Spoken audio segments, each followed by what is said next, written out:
and welcome to Songwoven 8 o'clock news reporting on the Lanya expedition. I'm Jenny Sherrard. And I'm Emma Moscow. Say, the last time we saw Jean-Claude and Cecilia, they were walking into quite the situation, weren't they, Jenny? They sure were, Emma. If this is your first time tuning in with us, last we saw them, the pair of adventurers were walking straight into cool Anura to negotiate with the queen of the Bullywugs herself. It has been hotly debated as to whether or not the Croakers served the queen by choice, or if they were intimidated into subservice by her pet Boulay. Regardless, we can only assume that Jean-Claude and Cecilia walking into the situation is a risky move. I absolutely agree, Emma. Even with this supposed holy artifact, there is no guarantee that the Bullywugs will cooperate with them. Nevertheless, we will be reporting on this developing situation as soon as updates become available. No! Sorry, actually, I'm getting a message. One sec. Speaking of which, I have just received word that there has been developments in this story. Fortunately, our undercover Croaker correspondent Tim Dontran is on the ground now in cool Anura. Tim, what updates can you give us on the situation? Please refer to your teleprompter. My teleprompter? What's my teleprompter? Croak? Where's my teleprompter? Croak? Croakity croak? What the fuck? What is it? Hey, I'm just Can letting you go. see it? No, where is it? Oh, look on the street. Oh, no, on my screen share. Oh, there's a screen share! Oh, gosh! Oh, this is messing up the chat! Okay, all right, 1 second. Oh, gosh, it's covering my face now. This is so bad. Oh, okay, Jenny, I thought it would work if you hidden on video participants, but I guess not. Okay. Tim, is everything all right? Yeah. Hey, man, how's it going? It's a Croaker who speaks very good cop. Thanks, Emma. Yeah, I'm fine. Yes, the last 15 minutes in Cool Nora have been some of the most hectic I've seen here at Lundy's Marsh. And I've seen some shit. I mean, did you see how many of those spears they had through that druid? Messed up. Sure, I put one of those through her myself, but I had to. I couldn't just break my cover. I mean, it was fun, but they never tell you that about undercover reporting, just how wrapped up you get in all of it, and your character and stuff like that. Something like that changes a man. Ah, right. But the adventurers finally made it. The awe-inspiring power of the Stone of Tongues was enough to knock me out of my top-notch acting and remind me of what I was there for. The queen of the Bullywugs, however, was not impressed. She went so far as to state that to sacrifice the adventurers to her goddess, Shar. That was news to me, all right? Jeremy von Fuzzler managed to evade the notice of the queen during this distraction and free the hostages. While the Furbolg man noticed Jean-Claude attack the queen. He made his way across the swamp. I realize this is not the voice I should have chose for this character. He made his way across the swamp to her faster than a cat, lapping chain lightning. Meanwhile, the human girl, Cecilia, faced off with the queen's pet, Bullet, or Boulay as the nerds say it, as the queen seemed to lose her leash on the creature. Nobody but me seemed to notice this, though, and honestly, I can't blame them. Because that druid I speared left, wild-shaped, and boy, is she hot. I was part of chat that day. It's rare that I, a frog, can say that in earnest about an orc, but she is just that good looking. Or maybe it's just because I know she can turn into a frog. Anyways, once everyone managed, we're gonna go do that today. Anyways, once everyone managed to pry their eyes away from that storm cloud of a woman, woo! The queen and her underlings were quickly defeated. I even heard that there may be sparks flying between that ballad and the druid. We're gonna see about that. And not just because of the lightning cloud she summoned. Now that peace has been restored for the Bullywugs and their captives. Everyone can rest easy. Except me, of course. Ribbington. Because my niche as a Croaker reporter is very small, and I'm afraid I am now out of work. It also has been recently brought to my attention that crimes committed while undercover are not exempt from the law, in fact, and so as soon as this broadcast cuts away, I will be going into hiding. Jenny, Emma, back to you. And please, take your time.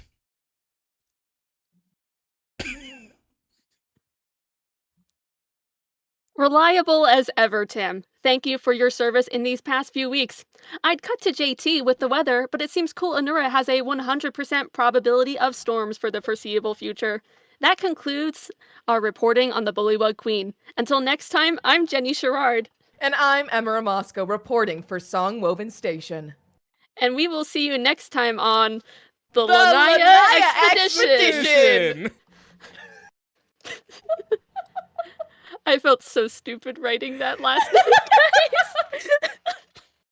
All I'm saying is, I thought it was great. Thank you. While there's a strike going on, while there's a strike, do you hear the people sing? Hey guys, hey, SAG after, I got some scabs over here. It's actually WGA. It's WGA, thank you very much. I don't know. Okay, the stream's over, I guess. We got actors in here now. We got writers But doing hey, their thing. we did a bit. We took over Timmy's bit and did the recap at the same time. He's gonna come back next week with a vengeance, or the week after. I He's know. off next week. He's gonna I brew. know. He's gonna have it ready. That is an announcement we have, actually, is that we will be off next week, and then we will be back in October. For October Halloween! 1st. Yeah. But yeah. Just How's it feel, Timmy? Maybe we should take over his bit every week, Albert says. That's what it. The entire time I was sitting there, I was like, this is what it feels like. Oh, I see. There's one of our streams where you have your bit at the beginning. I was like, sorry, I always sound so shocked because I listen to myself at the beginning of the episodes when I edit the podcast, and every time I just sound so bewildered and confused. Every single time at the beginning. I think it's the shell shock of like, oh, I'm taking part of this. Like, what? There's like, what? I'm supposed to do something now? That's what I got when I was like, the teleprompter. Where? The teleprompter is truly my favorite part. Oh my Y also recommended Halloween one shot. That would be a lot of fun. Oh yeah, I've always wanted to be a killer. I mean, that's not the. I've always wanted. Yeah, let's do a Halloween one shot. That sounds fun. I was gonna say it also could play in with our story though. I mean, we've got the Father of Scarecrow's spooky season. It's been pretty horror so lately in game, except for I guess the Bullywug thing wasn't that horror, but right before that was. Oh yeah. We got some spooky scary shit coming. Hello everyone and welcome to Songwoven, the Lanya Expedition. I am Tim Dontran, and these are people. I love them. Oh, we love you too. All right. Okay. I guess we already did the recap for Mom. Fucking Songwoven. On Mom Woven? On Mom Woven? Aura will be playing today's session on Mom Woven. Guys, before the stream started, he kept saying, he goes, I'm trying to tell myself I'm not going to say Mom Woven in the intro, but I just feel like I'm going to do it. And internally I was thinking, it's okay. He won't get that chance because I'm going to cut him off. And then he went and did it anyways. Are we all playing moms on Mom Woven? Let's do the Mom AU. The Mom alternate Mom universe. AU, yes, please. Oh, Mom Claude. Mom Claude, Mama Claude. Yeah. Gosh, my mind's an absolute torrent right now. I'm just trying to remember. Okay, we said. Okay, no, next week. October, yes. Okay, we set that. Sorry, it's just I usually do these. I'm just so flummoxed. You know, in with the theme of last session being, reclaiming your power from, from a higher up individual. I'm making this shit up. You know what? We You're rebelled. right. Do you hear the people sing? Tim's gonna kill us. We're gonna die. We're gonna die. Anyways, I think that's the fastest we ever got through an intro, I think, technically. And a recap. We did a recap. It's Yeah. easier when it's scripted, huh? Yeah, it is. Anyways. Yeah, your on-scene reporter was struggling. I'm just trying to get by, man. He's like, I've seen some shit Now this it's past 2 days. canon that there's a bullywug named Tim there who's fleeing. Who's an Right? on-screen This reporter. is canon now, right? Now Yeah, I'm it's on gotta the be. run.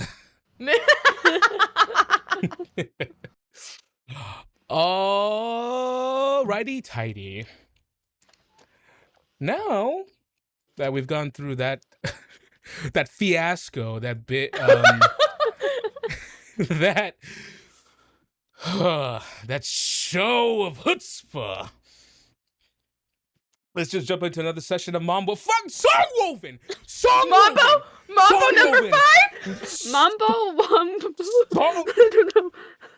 Songwoven. I feel a TPK coming on. That's the name of this episode, actually. It's TPK. Oh, by the way, did everyone see the notification, the stream notification for this stream? The going live The notification. going live notification? It's pretty dang good. I was just gonna post it in Discord afterwards. Oh, I see. I'm very nervous. Poetry. So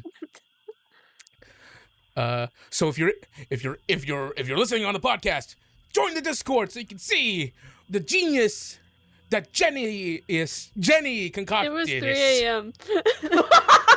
It is brilliant. The witching hour is when magic happens. Okay? Spooky times for all. All right. All right now. Oh my God, Tim! Shut the fuck. Sorry. You okay? That really threw you, didn't it? It's like, you know how like after you survive a car crash and you crawl out of the wreckage, like you crawl over your uncle and stuff, and you get out, you're kind of like a little shaky. That's me. It's me right now. I'm just, I need a blanket on my shoulders. Oh no! Oh no! I played the jazz music. I'm not great. Oh no! It's Timmy. okay. It's okay. I warned him not to do a bit because I genuinely didn't want him to get disappointed if like he prepped a bit and didn't get to do it. So I kind of warned him, but His face. We're gonna die. I'm gonna die. Songwoven. We're gonna die. Today's supposed to be a RP, lighter session. We're gonna die. We're gonna be. thank you for Jean-Claude. subscribing. Jean-Claude Hey! The real Macau. Hey, Thank you, it's Real Nick. Macau. Thanks, Nick. Jean-Claude, do you remember that number 9? Add a big number to it. I have a feeling once I hit 20, do you think I'm gonna go insane once I hit 20? What do you think, Jenny? Yeah. I'll the take a rest point of the way though. insane. The rest of the way, he's already lost his mind to begin with. All right. Jenny broke the DM.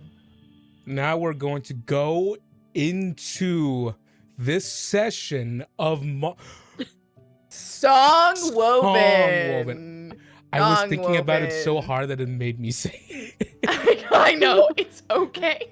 Well, Mom Woven is our Halloween one shot where we're all playing moms. Let's do it. I need to be a mom. Speaking of being a mom. Speaking of being a mom, not Willa. As the jubilation, fuck, I'm just gonna jump right into it. Cecilia, as you are being carried by a wave of bullywugs, and you're eventually put down. You're eventually put down on your feet next to your trophy, next to the large bullet, and that lays laid out and felled in front of you. You look around to look around for the people that to take stock at the moment. And you are, of course, gifted with the sight of Jean-Claude carrying the druid from earlier. As Jean-Claude carries her bridal style over, you see that Willa looks towards Jeremy first.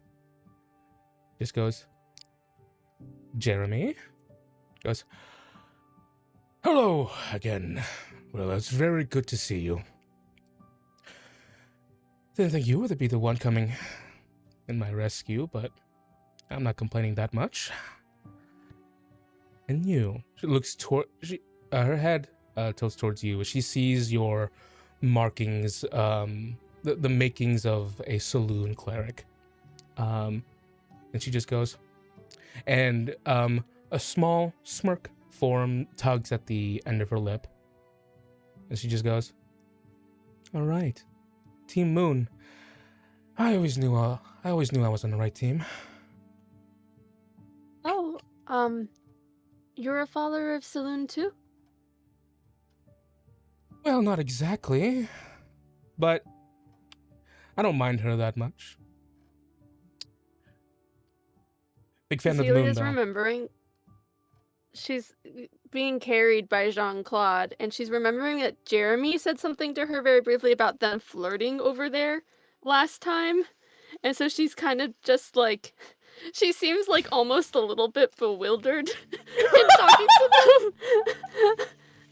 But she's trying to be like chill. She's like, damn, Jean-Claude can't get this gal. Jenny? What? Are you, give me 1 second here. You're back.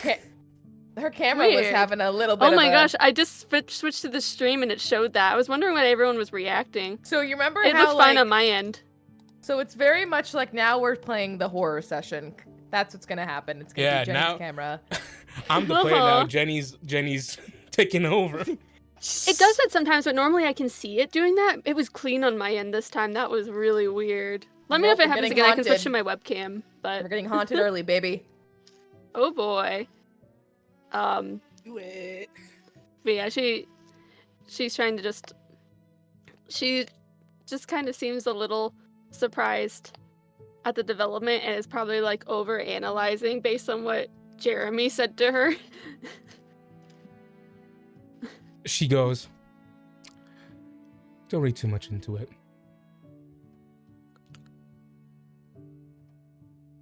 My name's Cecilia.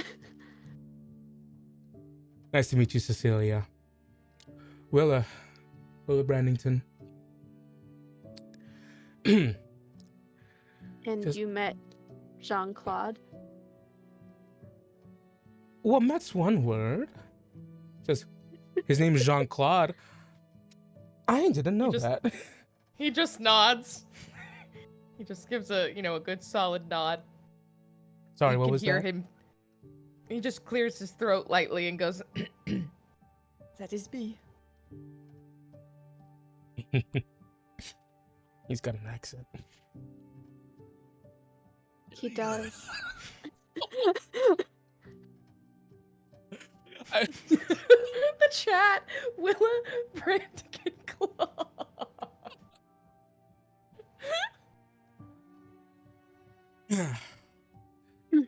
Well, sorry for causing all the trouble, but but thank you, both of you. You too, Jeremy. Thank you all for coming to save me. All these other people too.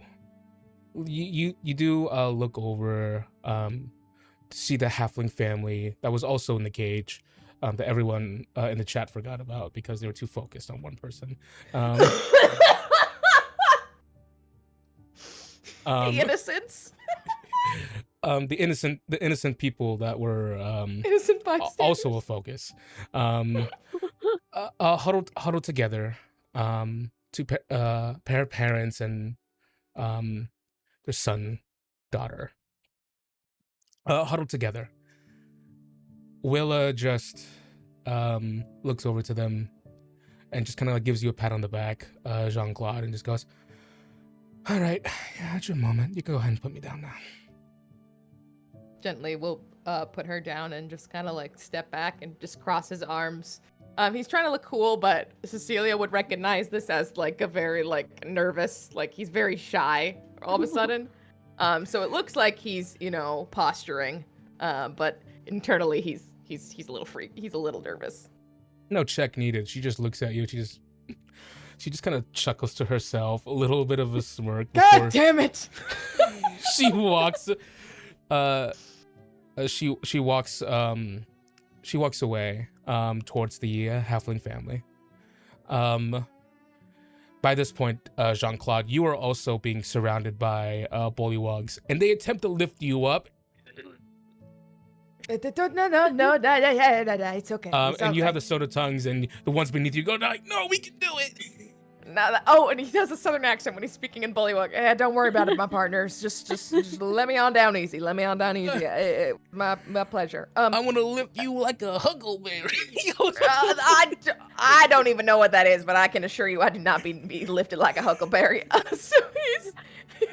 Welcome first time Mom, chat, Mom Mom Woven Show.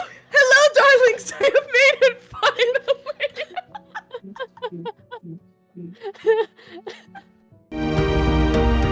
Mom Woven. Welcome, Mom Woven.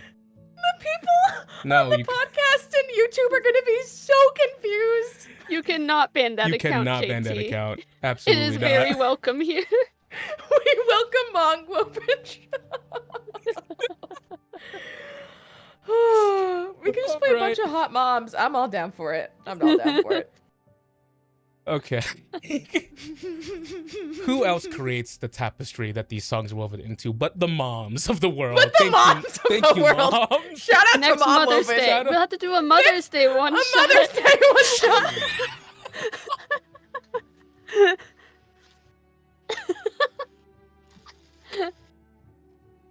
Play in the chat. Anyways, let's go. Okay, where was I? Oh yeah, they do eventually. If you don't resist, they do successfully. Like, yay! Like, push you up.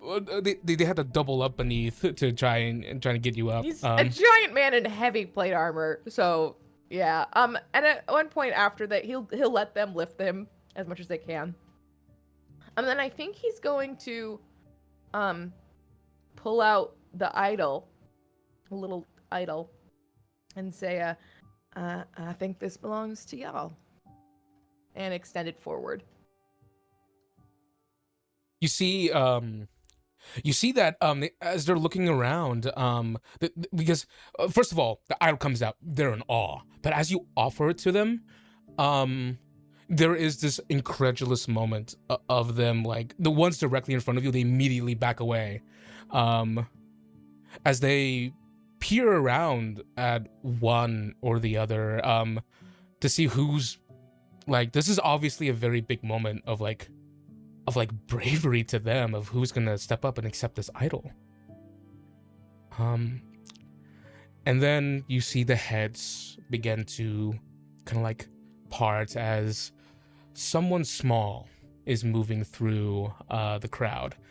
As the bullywugs' heads are turning, you see eventually, as the front of the crowd parts, Jeremy Jr. I was gonna say, is it Jeremy Jr.? Aww. Not Kyle or Squibbles. No, they suck.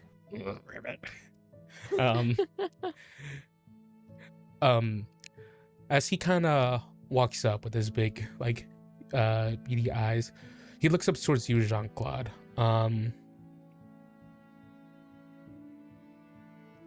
Points at himself. And he very gingerly raises his hands up. I think... Oh, sorry, I was gonna say, like, even though Jean-Claude is not a very religious person, I think he's very respectful of others' beliefs. So he definitely has, like, gotten down on one knee and, like, lifted up the idol and, like, bowed his head slightly to Jeremy Jr. there's just so much. You can tell that there's just this is ceremony to them. This simple gesture has turned into ceremony. Yeah. As you bow your head to him, he gently scoops it, and he takes a moment as he lifts it up into his hand. And then he turns to everyone else and just holds up the idol. And the crowd cheers. They begin to try and lift them up. I would say as you let go of it, the cheers as from going, yeah, it's like for Romanos, Jeremy Jr., yeah. The voices begin to, yeah, as the voices begin to die, as the language and clarity begins to die away. But there's nothing wrong with the natural world. And they begin, as they lift them up, you see Jeremy Jr. just goes, as he's clutching the thing close and trying to like keep it safe. You see a figure walks in between the both of you. Jeremy Von Fuzzler. As he has his hands behind his back, looking with pride towards Jeremy Jr. I'm actually gonna cry because I'm embodying Jeremy right now. There's actually so much pride. And today on Mom Woven, we're proud of all of you. Erase that boy. I think you just chose like a chosen one, Jean-Claude. What? I didn't choose anyone. He chose himself. He raised his hand. I'm not responsible for anything of this. That's fair.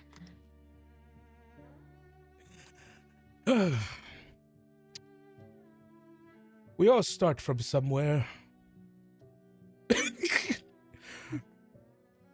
Cecilia, you were a humble farmer girl. That's what you were, right? You never told him anything. A farmer girl? I mean, we didn't like have like a farmer. We have farm animals, so I get like kind of. And you, Jean-Claude, you were a hot spring owner. What? You were a bard. You had a. Whoa, no. Were you a no. performer? Kind of. No. His eyes had flashed. a Well, no, I'm very no, interested no, in he that. didn't actually. No, I didn't. I'm 20 gold mistaken. if you tell me. Nope. Nope. That's not enough. I'm just a Groven Guard. Here to enact justice and support the woodlands and all its creatures that live in it. I was once a shower curtain and asbestos merchant. Now, I'm a humble lawkeeper trying to bring the peace. And Jeremy Jr. there. Everything culminated to him for this very moment. The two of you have made this very special. Thank you both for the risks you've taken during this venture. Yeah, just keep that old wizard's tower thing locked up and watch out for. And he looks at Cecilia to make sure he's getting the name right. Shao. That was a lot. Unusual shadows and dark magic and stuff. I'm going to be completely honest. After meeting you and after this adventure, I now have 30 more things to worry about. But as you can see, I have the tools to handle the things in front of me. He holds up a stick of dynamite. Puts it back. Mm-hmm. Okay. And eventually, you see Willa coming around on the dock, arms around arms around the two children, kind of like gently, like has a reassuring hand on their backs. As Jeremy goes, "All right, well, I suppose there's nothing left to do but to go back to our respective camps. Cecilia, Jean-Claude, you have a quest to turn in." We should probably go get Yim from Anura. And collect your points. Yeah, I wonder how many points that was. Do you want to bring evidence? He points at I assume there's like a carcass left or something. Shit, I share the points. I helped. Let me see. I have to jot this down.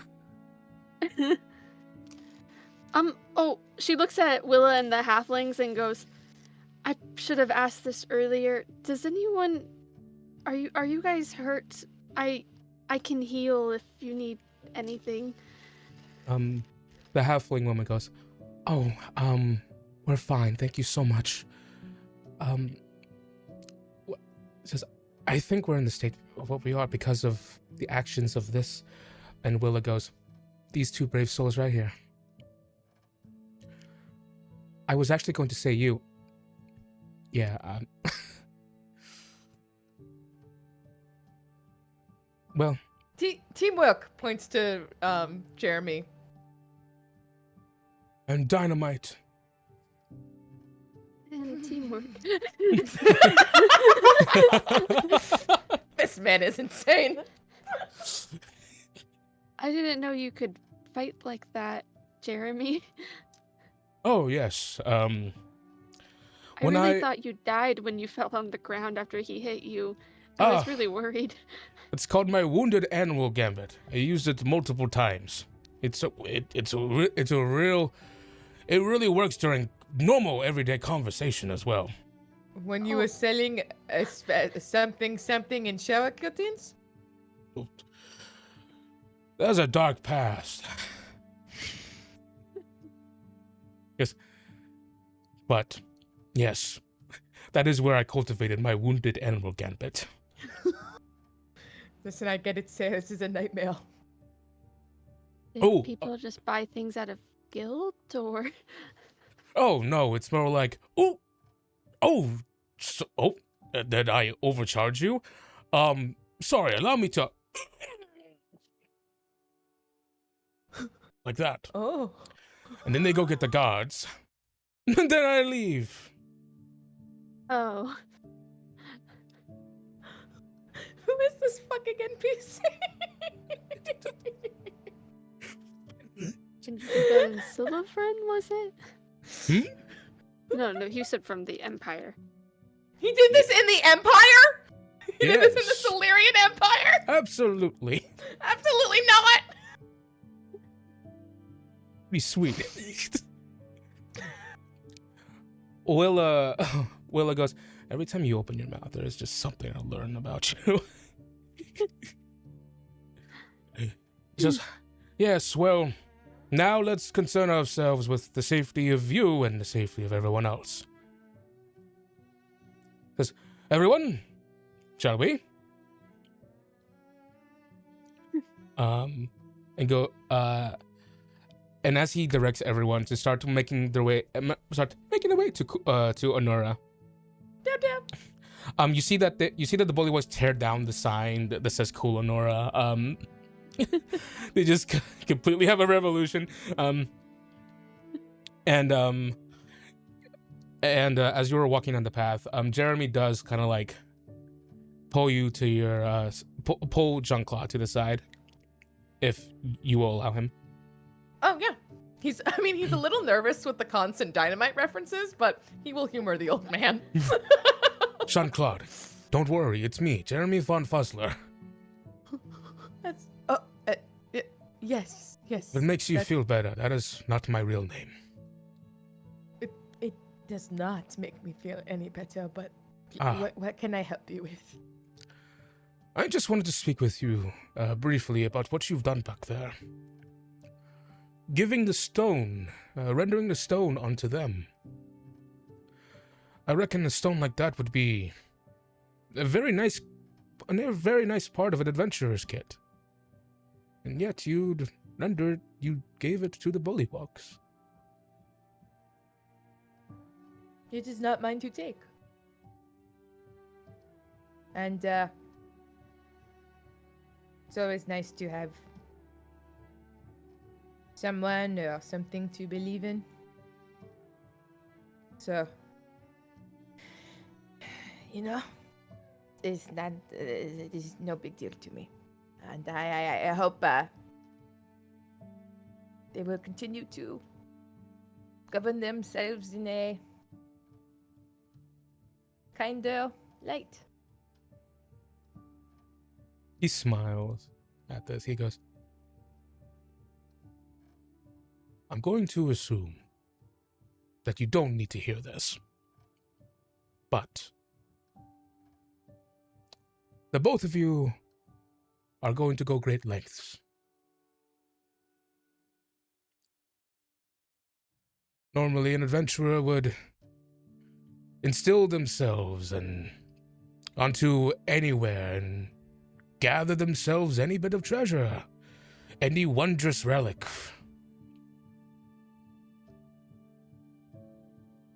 But if you keep allowing that good to guide you, then I am sure that whatever you wish to happen in the future, it will. Listen, Jeremy, I appreciate it, but if you thought that was good, just wait. And he subtly jerks his chin over to Cecilia. Just you wait until you see what that kid can do. If that is a preview of the things to come, then I will be keeping a close eye on the local papers. We could use some fine. positive press. Positive press, please. Please. The last two counties, not good. Not good. Not good vibes. If it's any consolation, the bullywugs are trying to start a printing press. They must learn to write first, but I will ensure that the first official print will be something very positive. That is more than we could ever ask for. All right. Now, he goes, do you want this? He holds up a piece of dynamite as a something to remember me by. He knew it was coming, and he goes, I simply cannot let you part from It's already such lit. I'm just kidding. I'm just I'm just jerking your kirkin. I'm just being your knee. He's got Turn an back arm. to see what he's screaming about, and then just realize it's normal Jean-Claude screaming and goes back to whatever she was doing. He's got one arm against the tree, leaning heavily on it, breathing very heavy. Goes, okay, Jeremy, that was so much fun. Thanks so much. Goodbye. And he's gonna just start trying to move away from him. I actually do have something to. Okay, I'll just give it to Cecilia, I guess. Yep, that's best. Thank you so much, Cecilia. Thank you so much. What? I wasn't finished with what I was saying to Jean-Claude, so I suppose I'll say it to you, Cecilia. Oh, Jean-Claude, I can go you were back. very brave back there. The way you handled that queen, fascinating. I did also notice, Cecilia, that you froze up when you spotted Willa. Oh? You're nuts, Jean-Claude. This doesn't work. Yeah. I have an eye for these things, you know. You can go talk to him again. I'm gonna go talk to Jean-Claude, I wanted to give you something. Something to remember me by. And it's still to Cecilia. This was something that I wanted to give you. Ever since the first moments I met you. Oh. Do you remember when we first met? Yesterday? All those days ago. Yesterday. It was almost as if there was a immediate spark of friendship. Anyways, here is a compass. Oh, thank you. You're welcome, Cecilia Claude. Oh no, this man's We're not insane. related, and that's not his last name, but thank you. Cecilia Claude!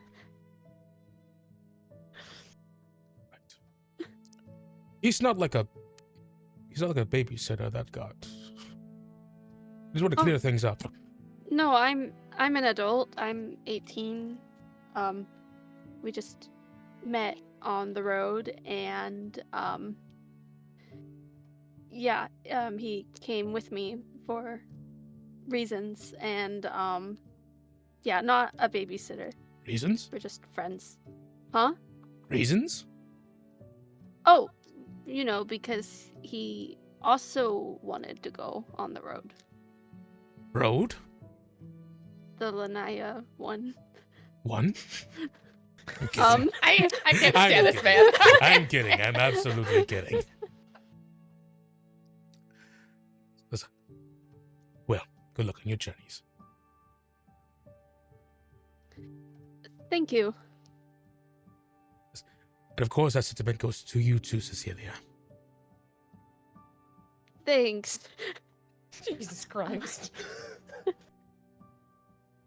And he walks. Cecilia goes up to Jean-Claude. All good? Are we done? He wanted to tell you something, but I honestly forgot most of it because I was just kind of surprised that he was talking to me like I was you. Oh, I'm so sorry. He gave you this compass. Oh, is it and he flinches because he thinks it's gonna be dynamite. And then he collects himself and he goes, "This is lovely," and just holds up the compass and goes, "Nice." It is a silver faded compass. So it has some age to it. It has some sort of like scratches on it and whatnot, weathered by travel. And you do see etched onto it. It's very small, but there's a date. 1411 PR, which What, is in the Full Metal Alchemist? I know. And I should write that down. And on the back, it's 1411 the year. That's a year. 1411 PR is the year. Oh, got it. And on the back it says, "May this be the start to a great journey." And it says Isadora Adventurers Guild. Oh, Isadora. Mm-hmm. so he used to be an adventurer, Yeah. And How also a long shower ago was curtain merchant. 1411? which is why he's insane. What was that? How long ago was 1411? I was afraid you asked that. Give me 1 second. That was actually my greatest fear. Uh-huh. Has been realized in this session. Okay. I should notice at the top of my head, Lanya Expedition is 1461, so this is 50 years ago. Oh.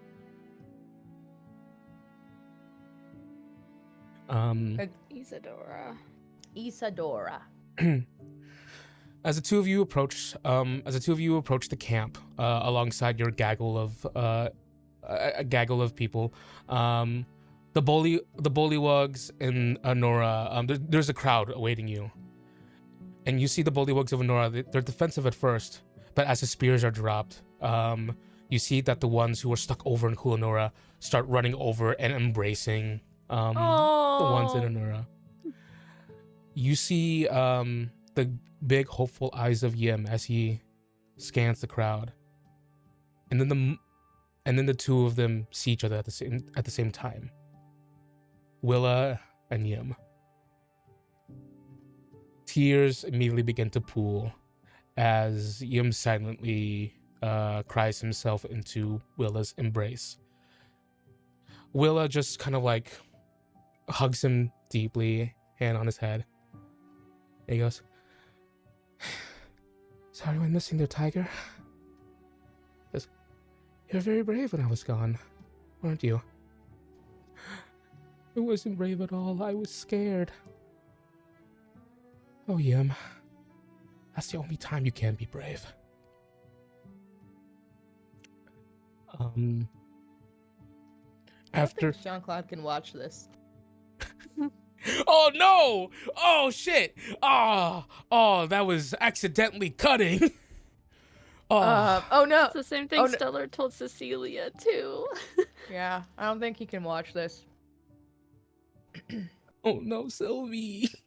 You're gonna have this moment one day. You're gonna have it. I didn't mean to hurt you like that. I just do that sometimes on accident. I'm an ass. No, it's perfect. It's perfect story-wise. As the as the makings of what seems to be a celebration starts to amass, and Jeremy waves you all goodbye, choosing to stay amongst his family. You all guide the wayward people back onto the road. Seeing the abandoned wagon on there, you now learn that it belongs to the halfling family. As they gather their things from they gather the things from the wagon for a moment, and you all make your way towards Looney's Acre.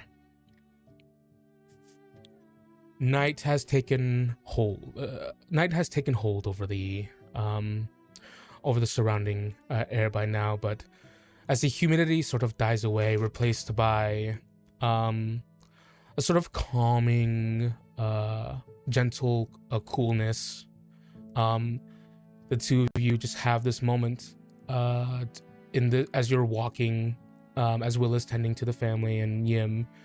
The two of you have this moment to sort of like quietly relish in the quiet part of your victory, as you are all making the trek to turn in your quest and deliver the good news.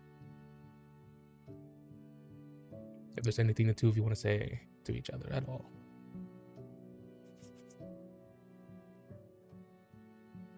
In that case, Yeah, I think they're kind of overwhelmed, to be honest. Yeah, it's been a lot. They've completed this mission, which is great, but I think in this moment, and Jenny, you can correct me, in them walking like with just the two of them, I think it like re-sinks in what they're up against. You know, with the grandfather of Scarecrows. You know what I mean? Like, they kind of like sets in once more. You know, how quickly this has spiraled into something that, although that was in their control and like, yay, they're in a guild and they're doing the adventure thing, they have so many more responsibilities and trials ahead. I will say one thing though, like as they start getting closer to town, she just goes, maybe this will be the first town we go through that we don't get banned from. He looks over and goes, well, to be honest, Jeremy said that they would put a good word in for us in the Bullywug paper, so I think you're right to say that. Good press. We could use some, you know? Yeah. Just kind of awkward, but... Sadly in the face... Oh, go ahead. I was gonna say, not everyone needs to like us, Cecilia. Only those that really need to know. Yeah. You're right. What we're doing is more important, I think. But hey, feels good to leave with some points, huh? Well, that should be worth a lot, right? You should cash in on that. But I have to share with Willa. No, you don't. Oh, she heard that. She jumps a bit. Yes. It'd be fine, but I just know you were part of the guild, so... Sorry, I just always hear things. I always include my name. Oh, sorry. Oh. I always like the sound of that. Jean-Claude opens his mouth, shuts it very quickly. He goes, you know, I haven't heard you say my name. Looking at Jean-Claude.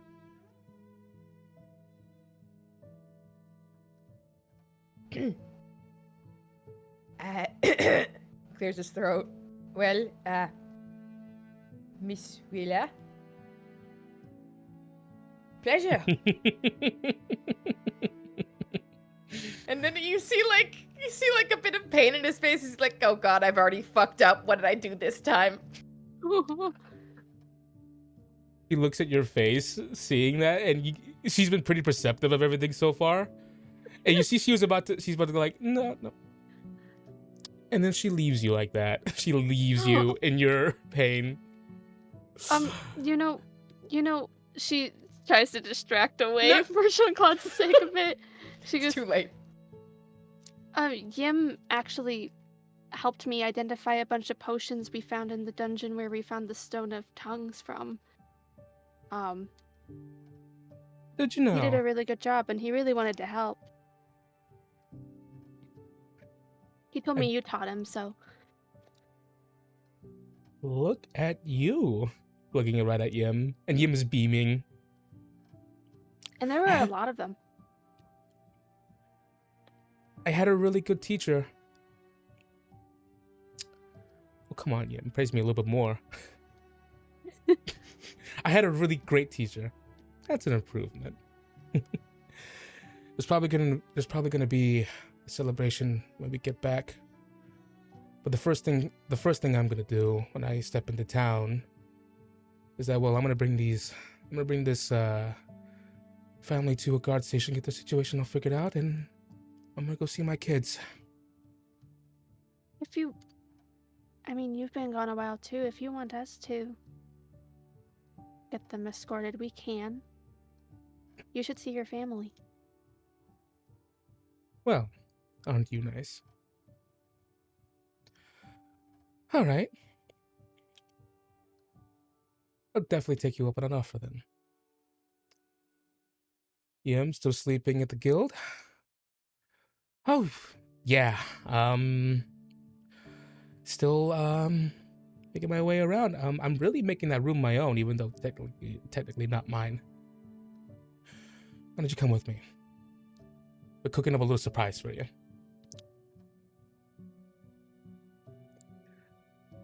You turned into a bear? I'm always a bear. And the two of you begin to approach town. Willa just kind of gives you all a wave. It just goes, the two of you plan to stick around in town for a night? For the night, at least. We do need to be on the road again, right? All right. I need to do something to properly express my thanks. So, just I'll try to find you first thing in the morning.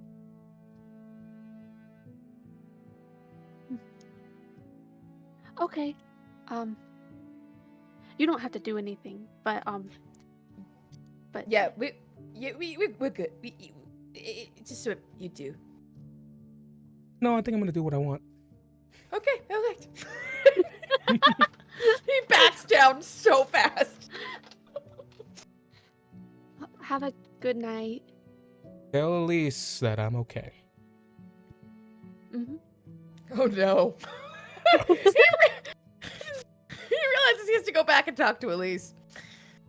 Okay, alright. One night. Looks at Cecilia. It's a proper reaction. One.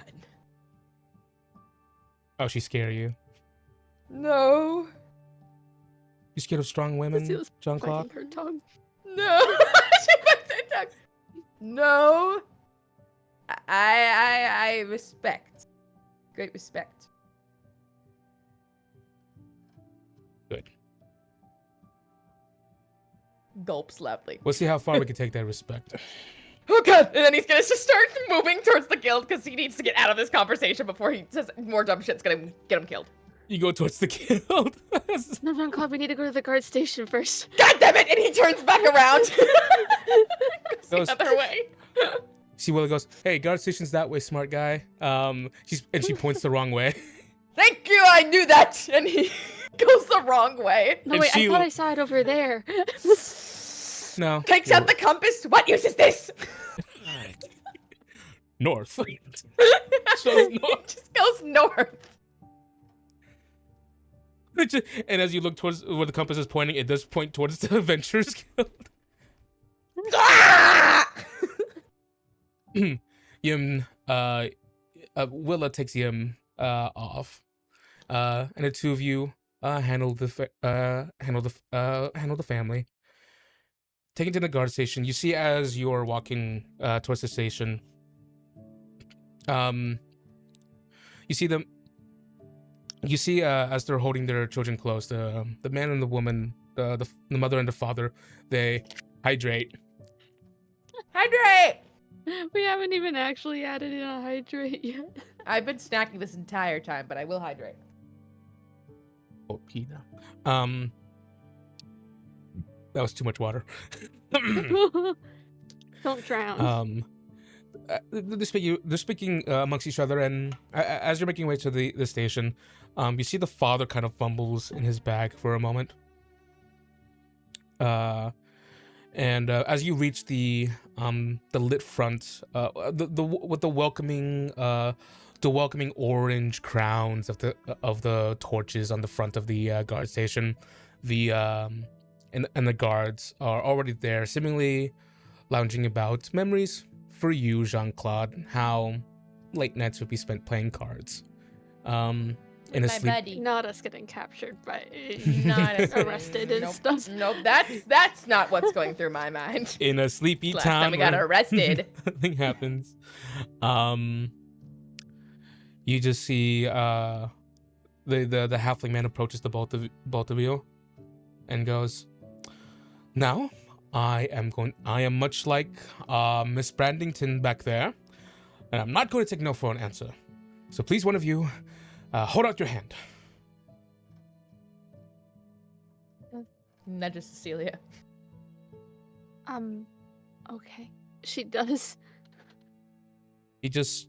He pulls something out from the bag, and it's something that has weight to it because you can see his hands is like he's kind of struggling a little bit, and he just puts it in your hand, and your hand falters a little bit as he puts a straight up gold bar in your hand.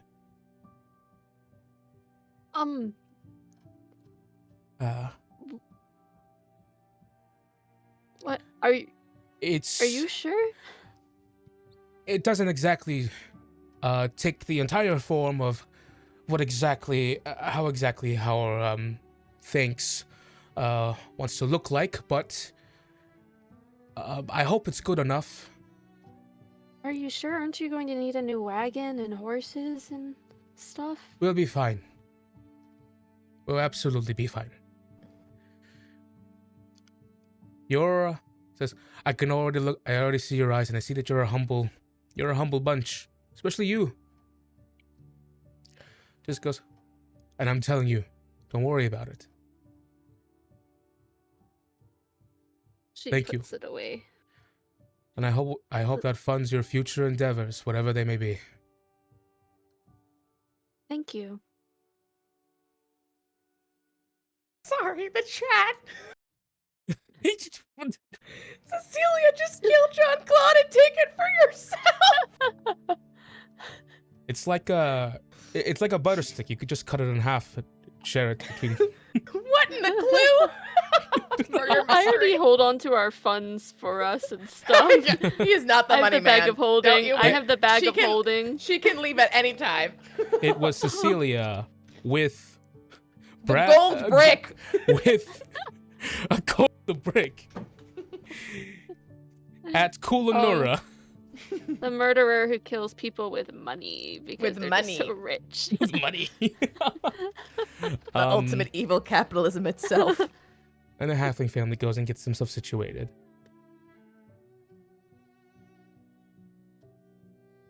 I guess we'll go back to the Adventurers Guild then. Get your points. I'm going to have a lot of drinks. So that would be good to go in the morning. They are free. Are you sure that make you good to go in the morning? Yes, it will. And I think this is when you start to see like how tired he is. And it's not like a lazy tired, it's like a weariness. And Tim, you can flavor this how you want, but I was kind of trying to hint at, he doesn't know it, but like the 9, right? The counter that I have going for him. Yes. It can be felt. It's something that definitely Jean-Claude did not have before. Yeah. So have a little party, we celebrate, and then we move. Mm-hmm. Yeah. Okay. She maybe was about to say something, but she just starts walking. And Cecilia, Hmm? don't worry about the stuff Augustus said.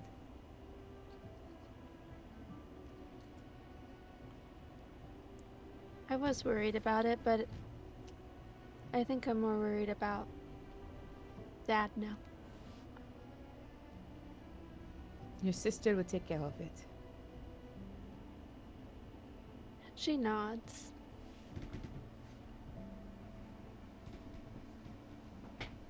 And we will take care of this.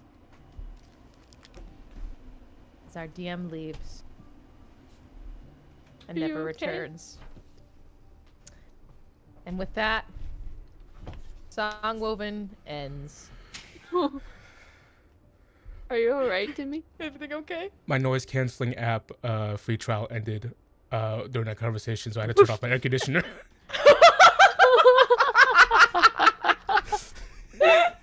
It feels like it got windier, Jean-Claude. The breeze is different outside of Ooh, the it's swamp. very, very cold out here. Oh boy. I've got mine blasting. I apologize, but I'm dying on the 5th floor of my apartment. Nah. I need Yeah, AC. I'm more worried about it for me because my mic is constantly going. All right. Sadly, in the face of seemingly mounting overwhelming odds, a large victory like this can only know the weight for just a little bit.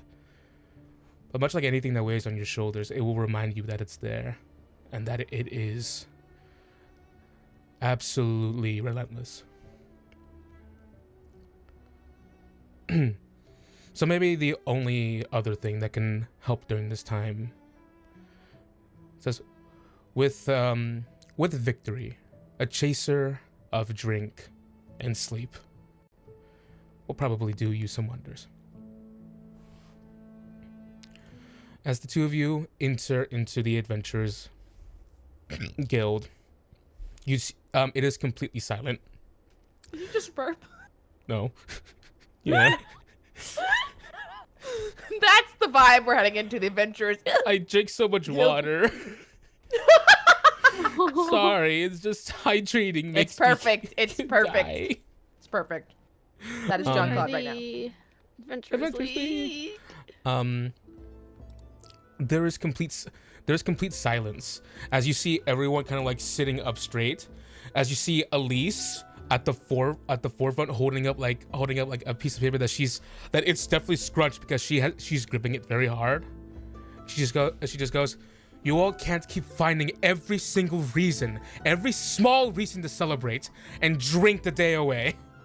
It says, "If you all keep this up, then drinks are no longer going to be free at this chapter of the Adventurers Guild. Do you understand me?" This, "Not every small victory is a reason to celebrate and go merry. All of you have things to do." And then as she looks towards you, you see all the heads. It's like the students are being scolded in school. Their head slowly turns towards you. And then you see you just see Elise just goes, new fledglings, just have you completed your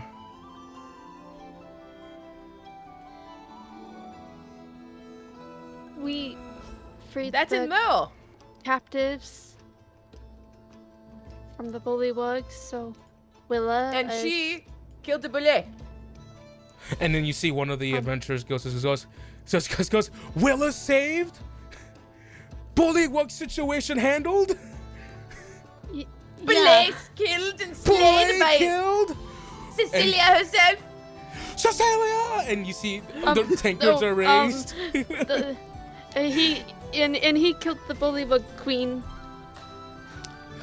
Jean-Claude! Hey, drinks for everyone. Hi, Pico lover. Hello, big lover. And as your deeds spark jubilation throughout these people, you see Elise just, and you never seen someone, you never like a tearing a paper has to be torn by like two hands doing a tearing motion. She's holding it with one hand, and you look down to see that her grip has gone so strong that it's become shredded. While he walks by her to the bar as everyone's cheering, he's gonna be a little cocky and give Elise a wink as he goes to grab a beer. Cecilia's kind of like. And she What are you kills him. rolling? What are you rolling for? And Jean-Claude dies, and he's dead. What did and you he roll? dies. He's dying. He's gonna die. He's gonna be Jean-Claude? murdered right now. Yes. You give a cocky wink, and as soon as you turn your head, bartender goes, "What will you have? What will you have?" And then you are absolutely clocked, brought to the ground as a boot slams into the side of your head. He goes, one you're bip prone. as he fucking flies across the floor.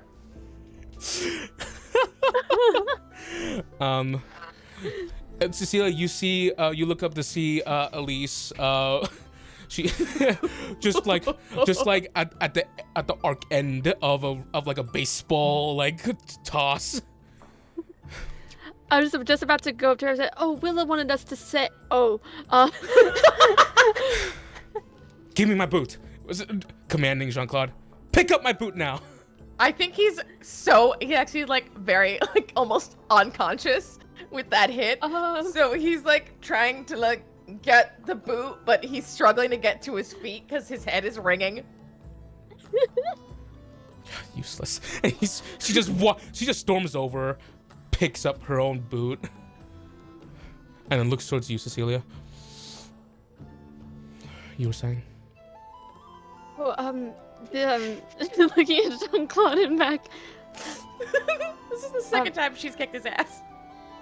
Willa wanted us to make sure you knew she was all right.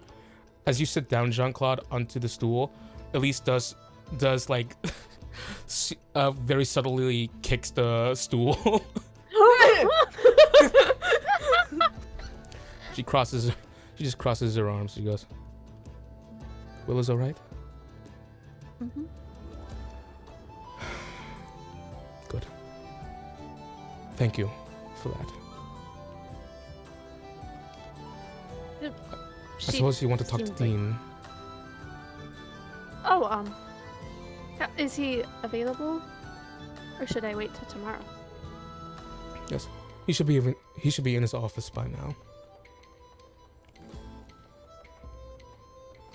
Okay. I don't really know how all of this really works still, to be honest. It's the first time we've completed a quest at the Adventurers Guild, so do I just like You tell fought. him, or... You slayed a boulet, you said. Mm-hmm. Looks to Jean-Claude and goes, and just nods and goes, "Well, you've gotten past the fledgling rank, but now you're at bronze. But in the bottom 5 ranks, we don't allow one task to accumulate points over to the other, to discourage beginning adventurers from taking large risks. How do you rank up then? Well, you are going to rank up. But at this rank, we cannot allow large jumps in rank. That's simply code. So I guess the other stuff from... We went into this dungeon and there was this, like, Fomorian and... Jean-Claude has, like, a ice cold tanker to the side of his head where the shoe hit him. And a bump is forming. And as she starts talking about that, he's, like, kind of giving her a look like, I don't know if we should be talking about this, in front of everyone. She's like, oh, are you okay? Does your head hurt? She doesn't quite get it. Doesn't get it. I get what you're saying. However, the boulet was not something that was part of the deal, you know what I mean? This was an additional add-on. Can't you allow something for her? An exception, perhaps? Make a persuasion check. I fear my life. Jean-Claude. I fear my life. My points. For her points! Do it for the points! For the points! It's a good thing I just was able to, because my level up, I was able to take one in persuade. Oh, wait, no. Am I allowed to keep it? I'm allowed to keep it, right? Yeah, absolutely. Okay. 12. Oh, Jesus. That's right. Jesus, that's right. Sweet baby Jesus and the grown one too. What am I gonna do with you? She goes, I am more than certain that if you bring your plea to the maven of this chapter, that perhaps he would be persuaded to grant you such leniency. But we have a code for a reason.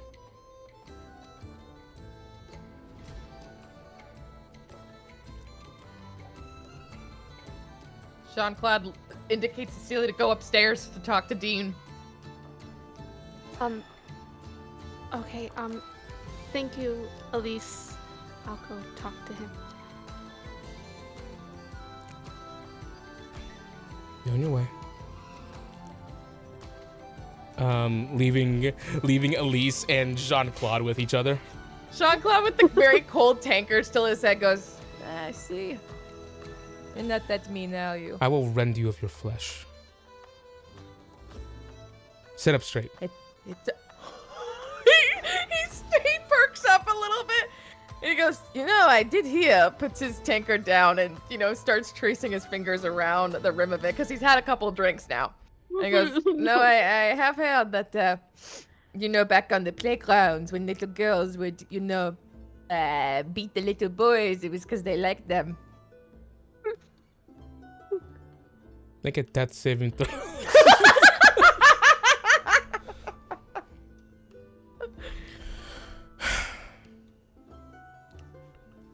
She lets her hair down. And you see her long hair, which is tied in a ponytail, kind of like flows to her side as she just kind of like flips it out for a moment. She looks towards the bartender.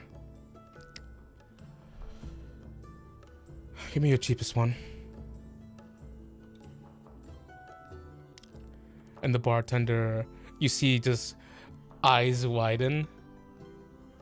And just go and just like, it just fills her up a tankard, and she just chugs it. As she does, she slams it down, lets out a burp, wipes her mouth, and goes, if there is anything that I enjoy doing, it is clearing up misconceptions.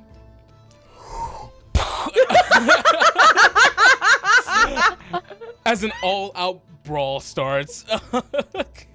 as Cecilia, as you when you knock on Dean's door, Oh yeah, you hear go as he rolls across the fucking bar. That's not surprising, actually. And you hear the voice from inside go, "Yeah, go ahead, come in." She opens the door and goes, hello. The glasses again, freaking no. That's right. He's right. Yeah, he's he's wearing the glasses guy. Yeah. I forgot what my song is, so you're gonna give me a second to get my theme going. Just default to the jazz if you can't find it. Dean is a jazz man. It's gonna be this one. I hope I'm not bothering you. Elise said I should just come up. No, absolutely not. Go ahead. Glad to see you back. We found Willa and some other hostages the Bullywugs had, and we managed to take down the queen of the Bullywugs and her pet bullet.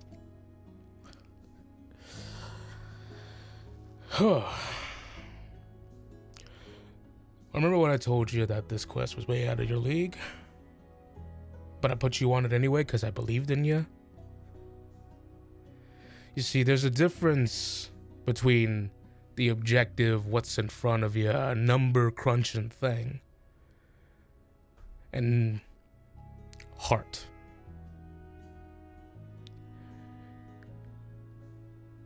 Merit, all that stuff, you can read it, you can write it down. But heart is something you can feel. Good job. Thank you. I'm glad we were able to help. So go ahead, name me everything that you did during this little quest. So saved a bunch of bullywugs. That's actually a fair point. Are you all at all like involved or responsible with blocking off dangerous areas in the area? Oh, absolutely, yeah. Okay, I should tell you what we found first. Oh, all right. Well, this sounds really exciting. And she was, well, we'd heard that there was this object called the Stone of Tongues that the Bullywugs thought was made by their god. So we went to go search for it because Jeremy von Fuzzler in the woods, who you told us about, he knew where it was but couldn't get in because of traps and stuff. Well, there's like this temple that's actually kind of like a wizard's tower, and it's really dangerous. And we found it, and there were some red caps and Grimishka and a giant in there. Because they were seeking not that book, but I mean not the Stone of Tongues, but apparently a super evil book that possibly killed the mage who lived there and Lundi himself. His body's down there. She's just going to the full recap. Oh my god! And I think we destroyed the book, but I think it's really dangerous. I think that place is really dangerous, and I think I should make sure nobody can get inside of it. Oh Jesus, Cecilia. He had stopped writing at a certain point because what you were saying to him had just grappled him. Mm-hmm. As he just kind of lets it sink in for a moment, he goes, "All right, Lundi was in there, you said?" I think it was him. It was a follower of Lathander, and there was this journal that seemed like it was his. His body was preserved.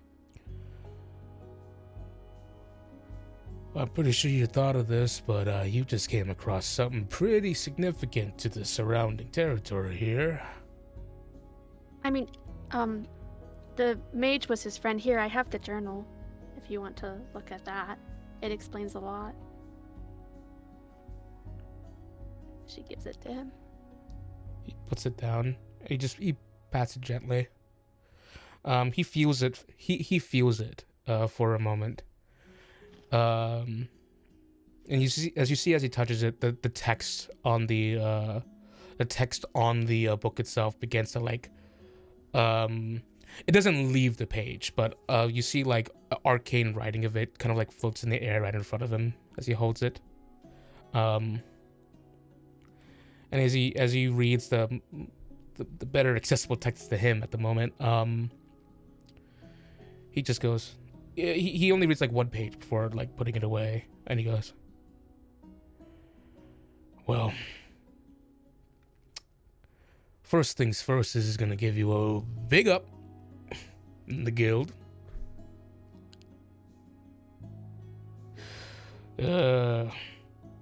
Wow. I'm pretty stunned. 1,000 so years and none of that was ever found. Yet it was found sleeping away in the swamp. It's probably because it's pretty remote, but also because the place is trapped really bad. And there's like this assistant thing, like a magical person in there, but who's not always there because the magic's kind of breaking, who tries to lead you into the traps. So,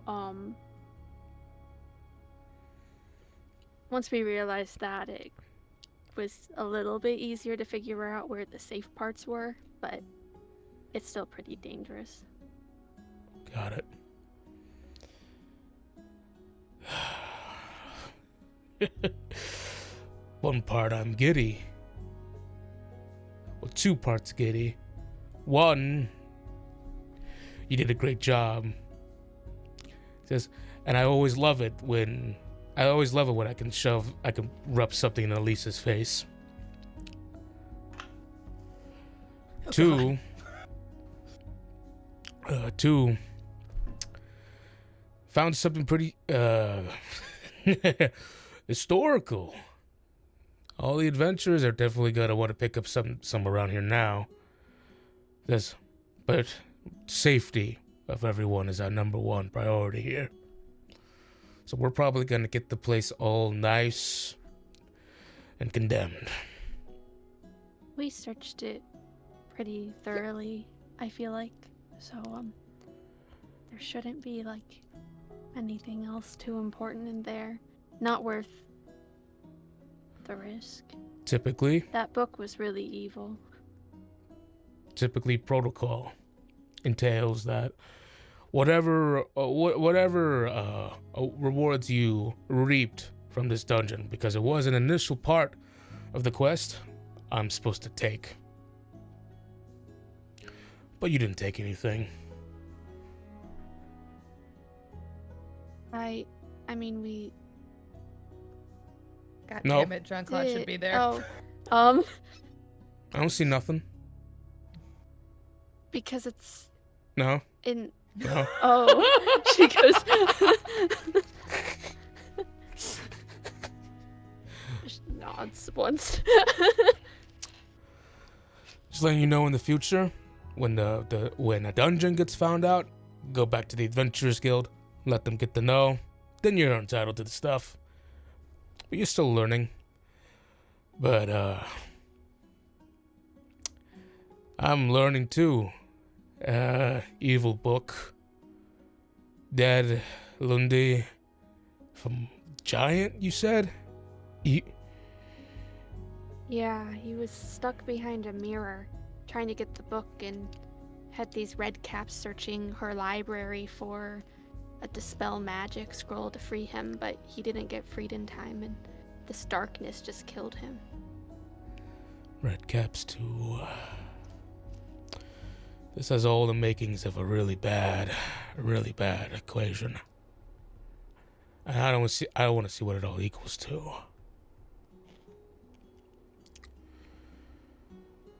Well, I think that's gonna have to be a mystery for us to try and figure out, but it's after cutting down that little dungeon. Anything else you can say that'll help us try to piece together this mystery that's been given to us? Well, I I can break down what we know about the traps and stuff too, if that will help for getting rid of it safely. But after that, it was basically straightforward. We took the Stone of Tongues and we went in to talk to the bullywugs, and most of them turned against the queen right away. But the queen was also talking about Shar, and apparently was going to do a human sacrifice. I didn't know sacrifice and bullywugs was in Char's portfolio, but I don't know where exactly the lady lost, where her levels go down to. And Shar she had the business is bullet bad. attack us. Hmm? She had the bullet attack us, but we killed it. And everyone was freed and everything's fine now, it looks like.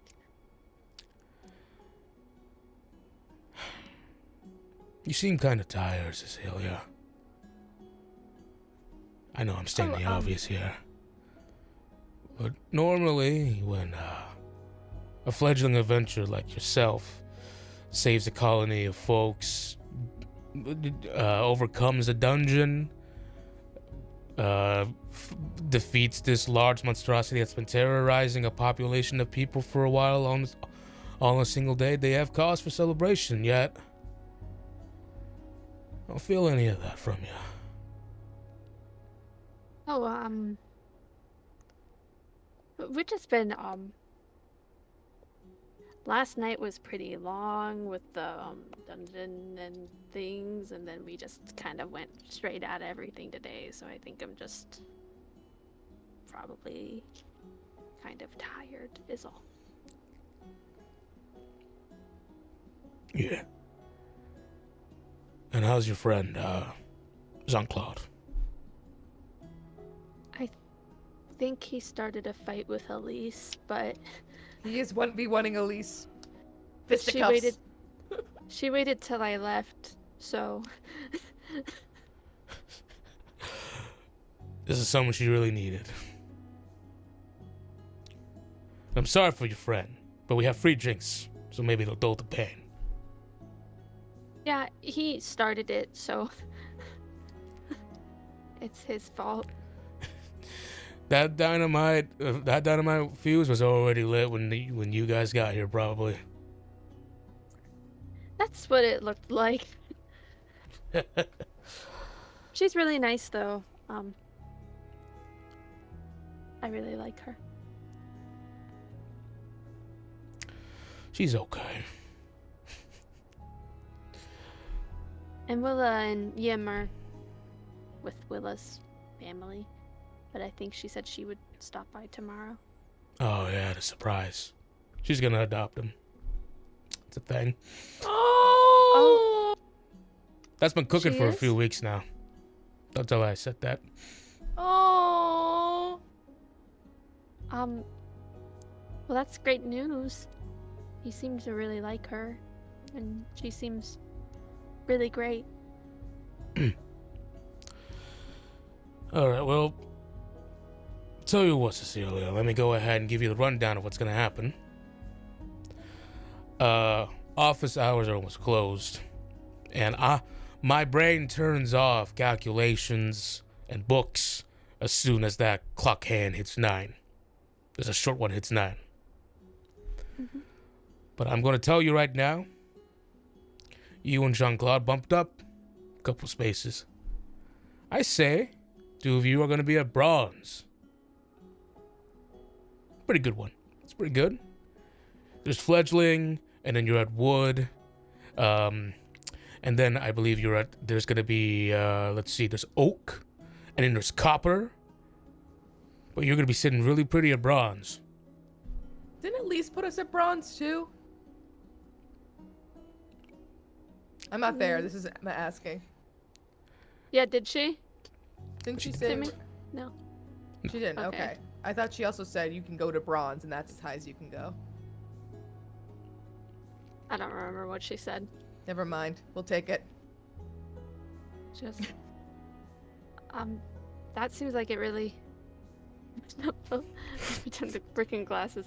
That seems like it went up a lot. How many points was all that? She just wanted to know. She just wants the number. points.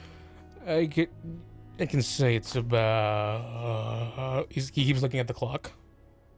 Oh, look, it's about that time. I'll get it to you tomorrow. Okay. Thanks. Good night then. By the way, I made up some of those ranks. Oh. Yeah, Motherfucker. you're at iron. Oh. Is iron higher than bronze? It's lower. Oh. Not messing with you. Um. I got one more question for you, though, Cecilia. Mhm. All that Shar stuff. I know you're a follower of Saloon. How's that all that stuff make you feel? I mean, it's concerning. But I'm glad we were able to do something about it. But that book's been there for a very long time. And it was surprising to see the Bullywug Queen also talking about it, since that's not a typical Bullywug deity. It really ain't.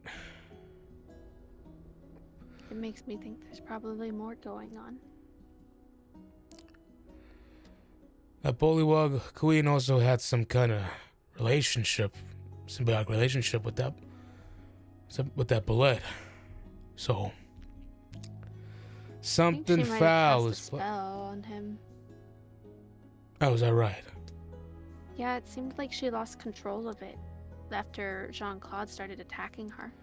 Still, though, that kind of level of magic shouldn't be available to something like that. Dominating a large creature like that. Something foul was playing here. And I'm sure you, more than anyone, knows how petty Shark can get. How far her fury goes. Not on a personal level, but from the stories. Yeah. Alright, well. Just go ahead and get some well-deserved rest. Iron Adventurer.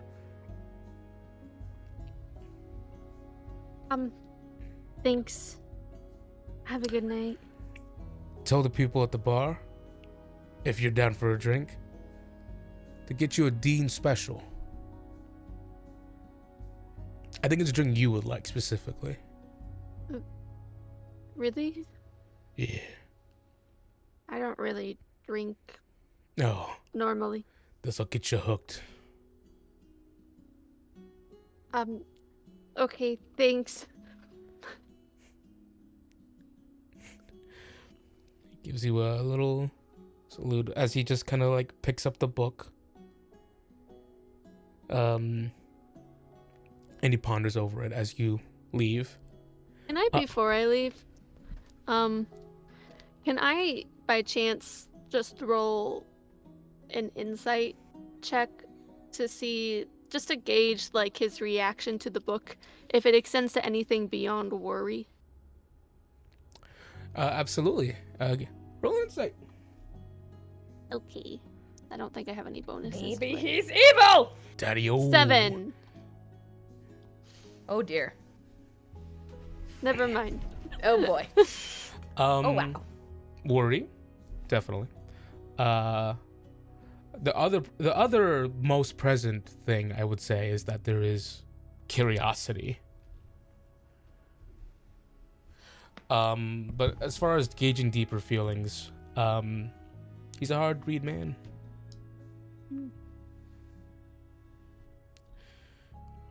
She'll head out, go downstairs and see what's happening with Jean-Claude. Jean-Claude Picture this. WWE styled fighting. Jean-Claude has his armor off. He's rolled up his tunic to his sleeves, and he is using a chair to fend off Elise. You see Elise cast arcane muscles and just reels back, punches through the chair, and attempting to get to your face. Can he, with her hand stuck in the chair, can he try to like flip it over so that, you know, he unarms her? Make an athletics check for me. Oh, they're full on fighting. 18. She rolled a 20. 30, 20. Oh. You twirl, and she does this genuine like shallow monk spin, going along with the momentum. She lands very she lands very deftly. This is, as far as you know, this was an office lady, but now she is full on. She is full on going everything everywhere all at once. Just right now, as she is going to. As Cecilia, as you come in and you hear people chanting, fight! There are two people that are like knocked out, like right next to Elise, that she has handled. Jean-Claude, please give me a strength saving throw or Is she an athletics adept? check. Strength saving or let's do athletics. She's pissed. She is no class. She is merely pissed. 21 for athletics. Another 30. Whoa! But I beat her by 1. But she does have expertise. Shut the fuck up! In whooping his ass. She does have expertise in grappling. Oh, damn! Oh, she's gonna grapple him? Okay. Not necessarily a negative. 21. I know what the ruling is. If the here's what we're gonna do. We equaled up. We're just gonna roll straight d20s at each other. Okay. Straight D20. Here we go. 10. Oh! Nat 20. I think they're grappled like they're contesting for a bit. Yeah, Right. she's like has her hands grabbed. Her teeth gritted as she's just trying to push against you. Forehead against yours. She wants to kill you so badly. With their foreheads pressed together and their hands, he'll go, like I said, little girls of the playground, and he's gonna kick at her inner step of her foot so that she stumbles a bit, so that he can try to flip her onto the ground. Oh god. Okay, contending athletics.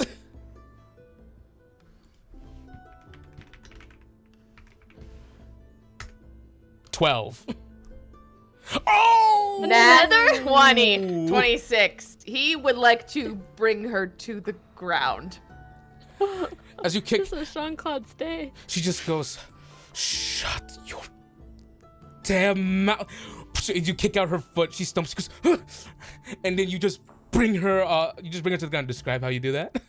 Oh, it's full on like this is also giving me such Jane and Brooke flashbacks right now. That's what I was thinking too. So he kicks, so they're like headlocked, right? And their foreheads on foreheads.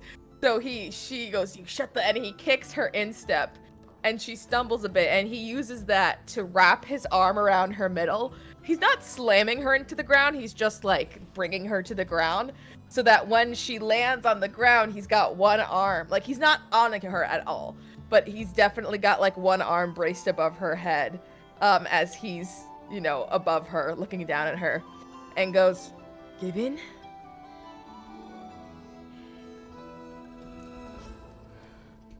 Jean-Claude, make so you have one arm underneath her, right? And the other is braced, to hold himself above her.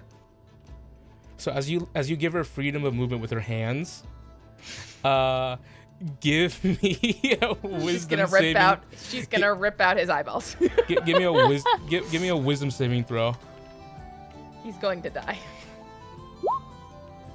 16. Oh, that succeeds. Oh. As she just, you see she looks over to see like someone's meal, that they're eating like some kind of like sweet meal. Like she just like kind of like quickly dabs up like a little drop of molasses, and just palms your face as she tries to cast slow. Oh Jesus! but you feel the ooh for just a moment, but you manage to shake it off. And she's just looking at you so pissed. So wait, her hand is on his face? It's like a vice grip. Like she is actively, it hurts. Right, she's like trying to squeeze his Yeah. I think with that he'll lick her hand.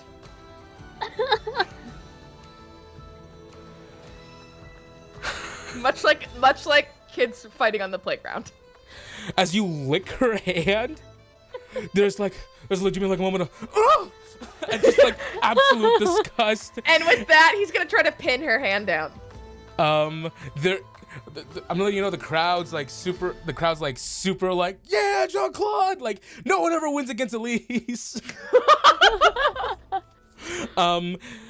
Okay, we're ranking one more contested athletics. One more, the last one. Okay, 19. Oh! 21. She does get a D4. Let's give her. Come on, Elise.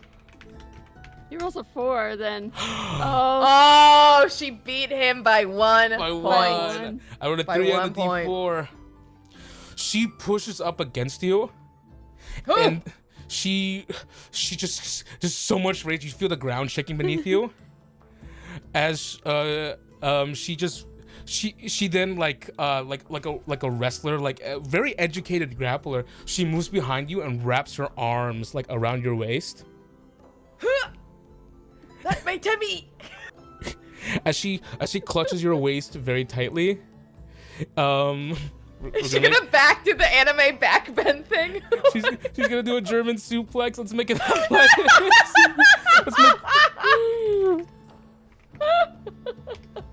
Oh, not 1. Oh Jesus. 12. Chat, should we give her one more roll? Should we allow her an advantage? Chat, should we allow Elise one more roll to see if she can beat Jean-Claude's ass? This is a German suplex. You guys want it? Maybe she'll have advantage because I cast fairy fire. I'm kidding. I'm not gonna do that. I'm not gonna do that to Jean-Claude. It's okay. He deserves it. India Marine Pulse yes! says yes. We only need. That's the only one we need. Well, it's the only one we need. Rage advantage. Advantage. Heck yeah. 22. Hey! Jean-Claude, your feet leave the ground. Huh? You see the ceiling of the What? of the tavern, and then a large crash as splinters as you feel the crack of a wooden table as splinters enter through your back as you are smashed through a table. And I think his world goes dark. Elise stands up, Knocked out. looking down at the defeated Jean-Claude. Yes! And she just lets out a war shout. Oh my god! It's like the secretary's taken off her glasses and her hair is like all. Jean-Claude wishes a different orc lady was the one beating him up afterwards. This is true. He did try to flirt with this one too, though. He was more so trying to be cocky. It did not go well, as No, we can see. Yeah. Ties up her hair. Puts on her glasses. Cecilia. Over there. Oh, you noticed me. Hi. Of course I did. I told you he was really good. That's why he's unconscious on the ground. His body just limply hanging off the table. Mom, I want that one. He fought a bullywug queen this morning, so.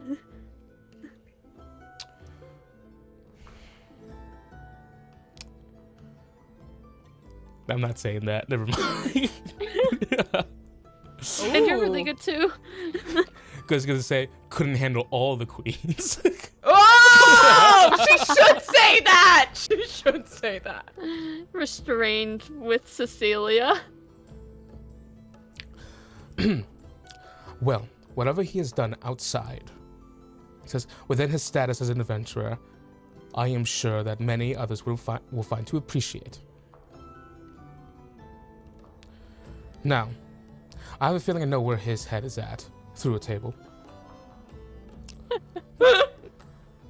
But I do have to ask. As she walks away from the mess.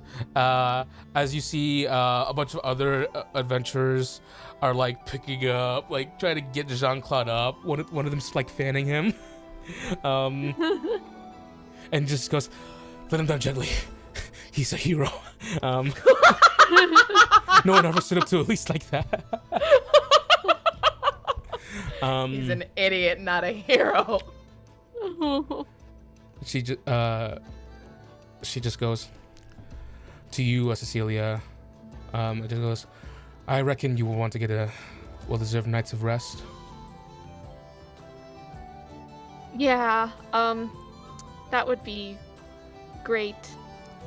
Dean told me I should ask for the Dean special. It is apple juice. Oh, Oh my god, that's so cute. okay. I guess I could get that then. Come with me. She walks to the bar. And you just see the bartender rubbing a tankard. Goes, looks at Elise. Goes, busy day. And Elise goes, the noise is gone. Anyways. 2D Markin specials. Woof. Do you know, you cast a spell during that, right? I attempted to. Do you know the silence spell? That seems like it might be a little more efficient.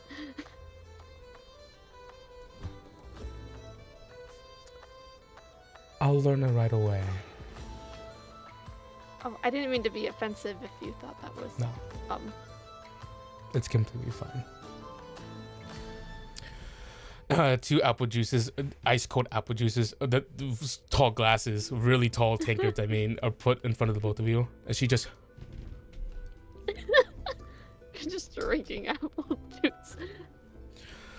Ugh. It's Cecilia next, Albert says. Beating up Jean-Claude, the perfect catharsis. Correct. May we Yeah. all be able to beat up Jean-Claude. Makes everyone feel better to I'm be still there. angry at Jean-Claude, and you're the only one here with some... with a connection to him.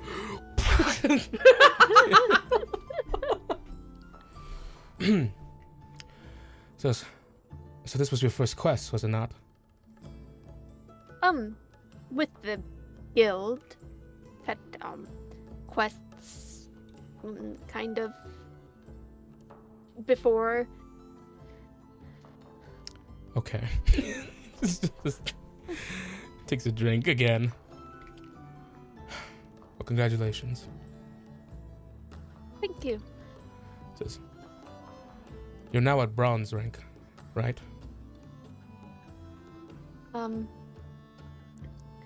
He said he could tell me how many points it was in the morning, but he said iron?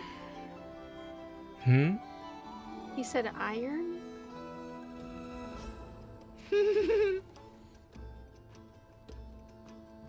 Calm blue sky. Kobold plushies. Rex.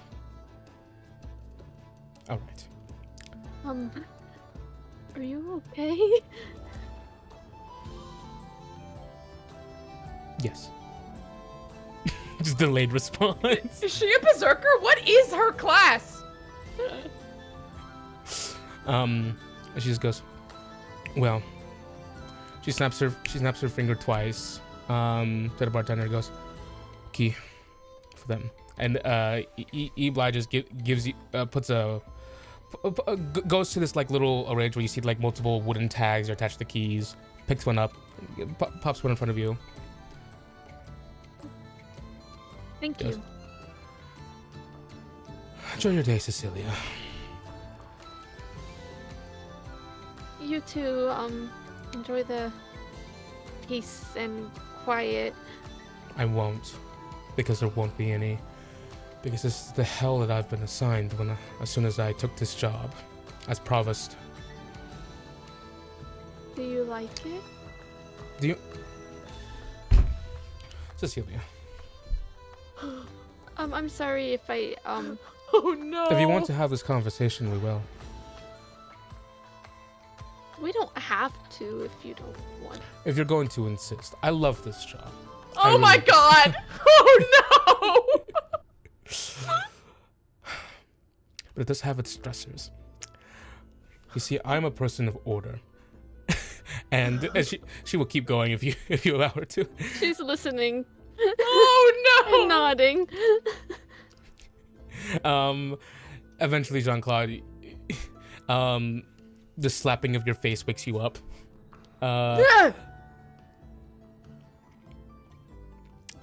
Hey, buddy. Are you doing all right? Yeah, you're doing fine.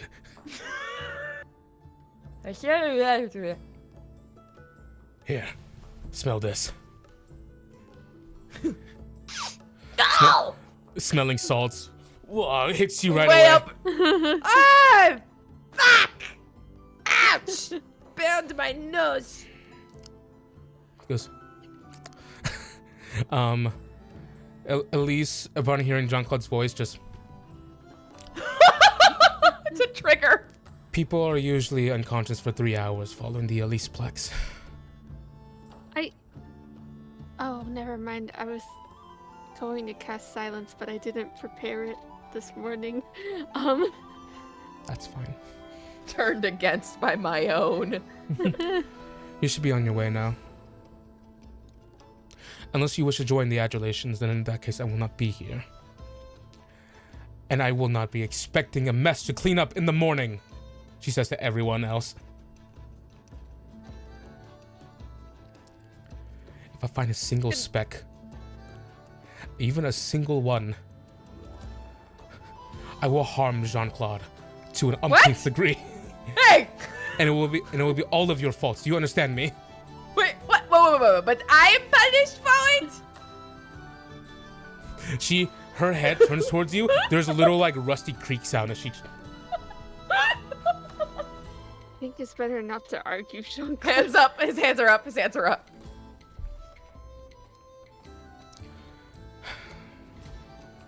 She just gets up. She just goes, "Have a good day. See you all tomorrow." Walks out of the tavern. Walks out of the guild. And at this point, some people are like, "Oh well, Jean-Claude was pretty nice, and fought Elise really well, so we'll just clean up afterwards." And other people are like, "Let's just go wild. We're not being punished for this." Jean-Claude just puts his hands behind his head and just rests his head back and goes, I mean, maybe it's good for her to let her hair down once in a while. Man, what are you saying? I don't know. I got my head hit pretty hard. I'm gonna go to bed now.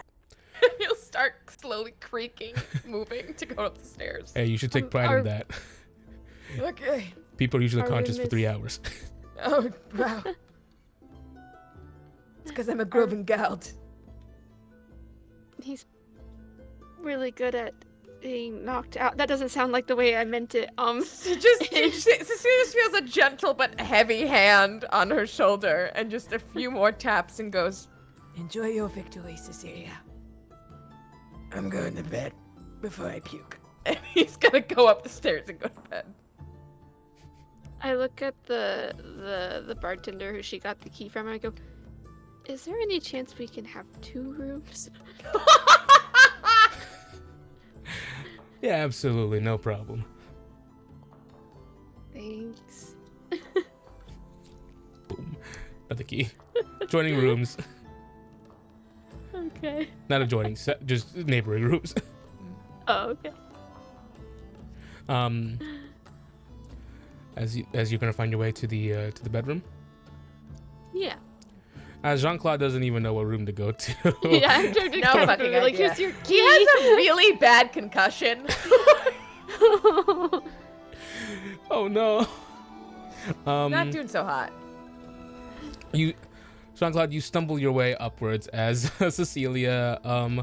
You are making your way up.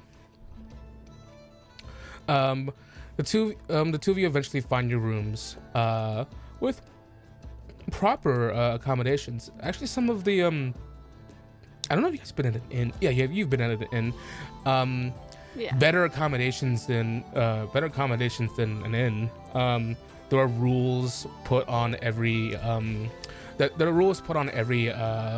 room. It says you can take the inkwell, you can take the pen. Please do not take the desks. 3 times underlined. And 3 of you find sleep. 3. Who's the third? 2 of you.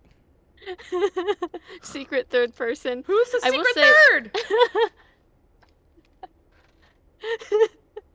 Why are you making that face to me? Is someone It makes it seem sneaking like it into wasn't my just bed? like a misspeak, but like there's actually a third right, person. right. Who's the third person? 2 of you go to bed.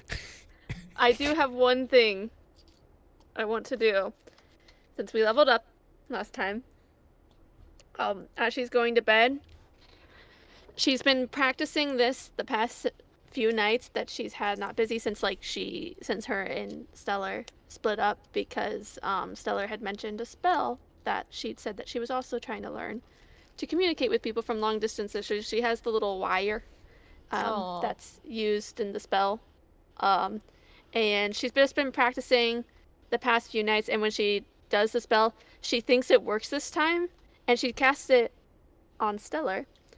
But because she's surprised that it actually seemed to work this time, she goes, "Oh, I think it worked. If it did, hi Stellar, or I mean Clover, I guess. I just wanted to see how you and that's where it would cut off. Oh no!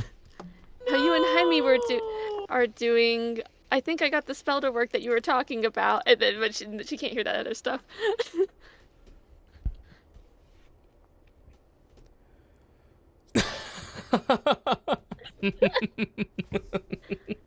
Laughter. Hey, doll. Good to hear your voice again. Doll. That's what she called me last time. It's been an eventful few days, but we're still here, and that matters. Next sending on me.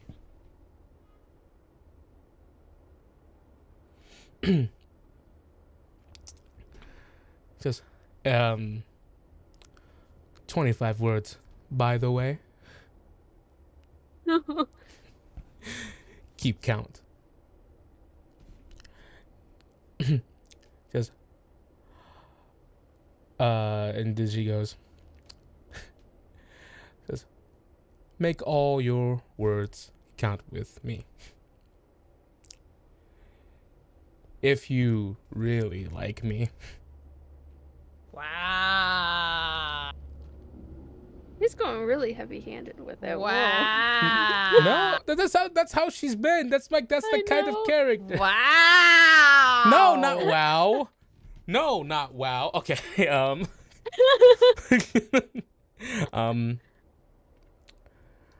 I'm out of spells.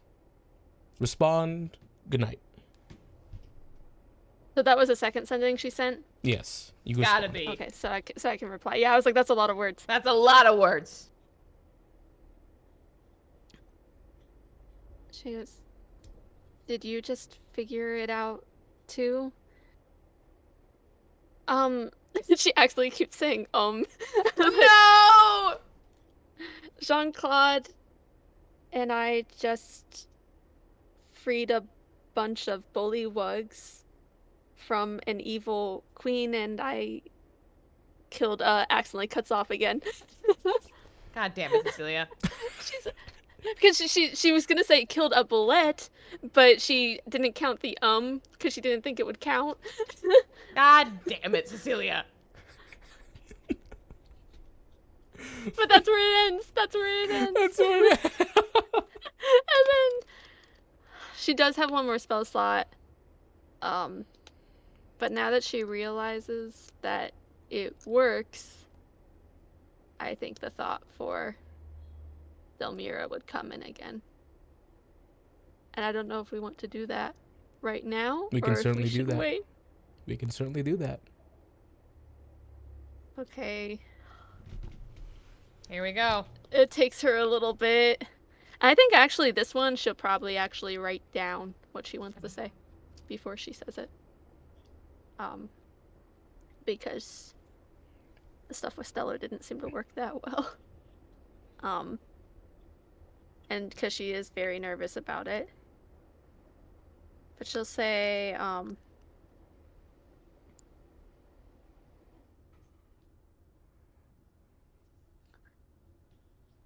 Hi, Delmira. I'm okay. I'm sorry for lying to you.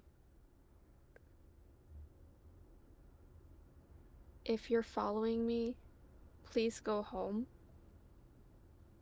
Dad is in danger. A scarecrow. Unseelie.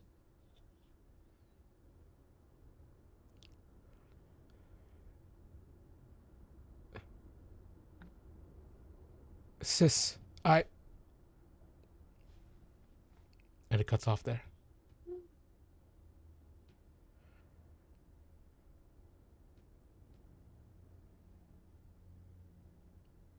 That's it. He takes out the moon shards. No! God damn it. And since she used her 2 spell slots, she can use the moon shards to get back a spell slot. She gets back 1/3 level spell, but she ignores the point of exhaustion because she ignores the first point of exhaustion every day.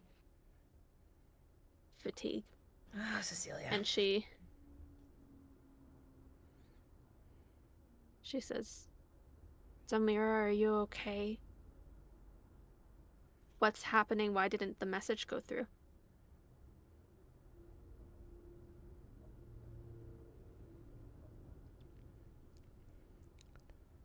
No response.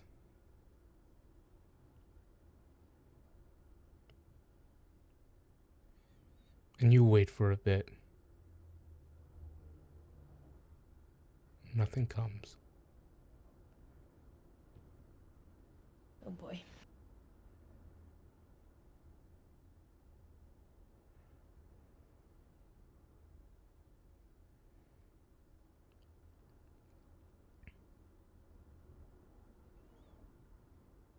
Doesn't know what to do. She can't go get Jean-Claude because what are they gonna do? Like, what can they even do? Pray.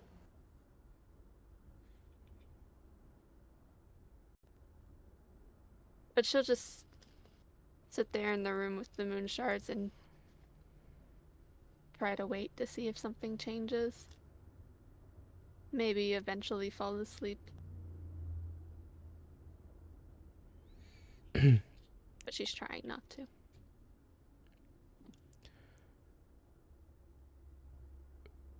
Hours pass.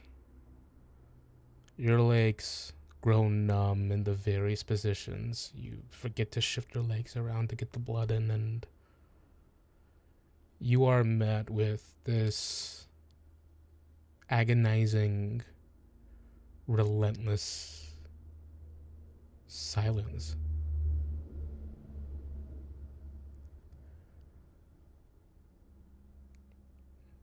There's a clock in the room.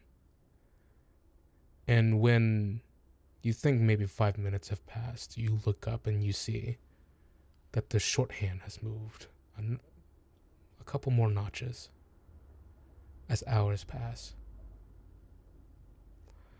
And as your body spends energy to fight the silence, you feel it as sleep encroaches upon you. It threatens the back of your eyes. Hours have passed.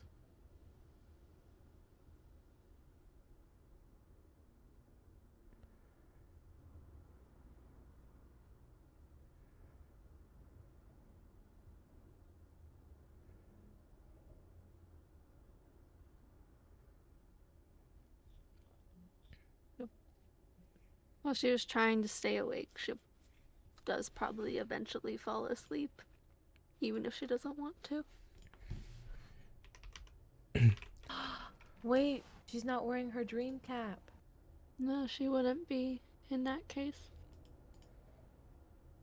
Just In that- rune shards, but In that case, Cecilia, Oh no. please give me a wisdom saving throw. Oh no. nat one Not one! for a total of 8. No! It's one of those cases. Oh no. It's one of those cases of,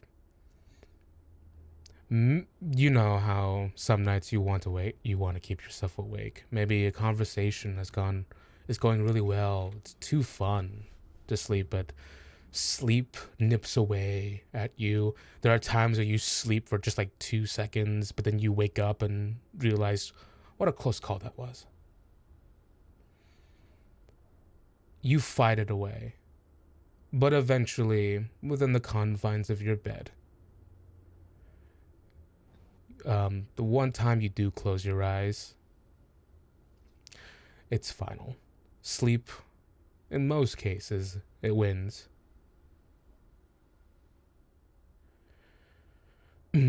You feel it, the gentle cloak of sleep covering your eyes, giving you rest.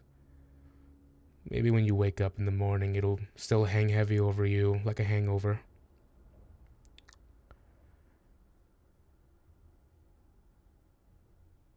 That's when you hear it. You're in that state of half dreaming, but your thoughts are with you. You're asleep. You can't move, but you can still hear the gentle bustle of people outside in the Adventurers Guild, as it does run for a while. But then the gentle tussle of trees and a little breeze of wind caressing your face. Perhaps a thought crossed your mind that maybe you left the window open. You didn't, but maybe you did. You pull at your eyes for a moment, and as you awake, you see before you Xandrelor, your house in front of you, the gentle, sleepless, lampless Hamburg. That's your hometown.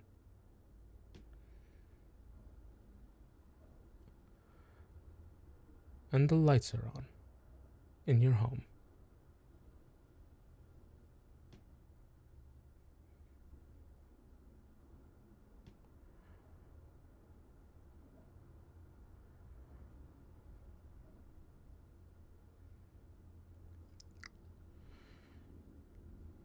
There's a moment when you're just standing there, And you realized, yes, this is a dream.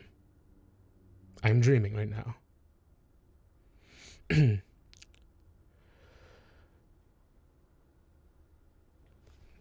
There comes a moment where you feel like you're standing still, but yet the house seems to be getting farther and farther away from you.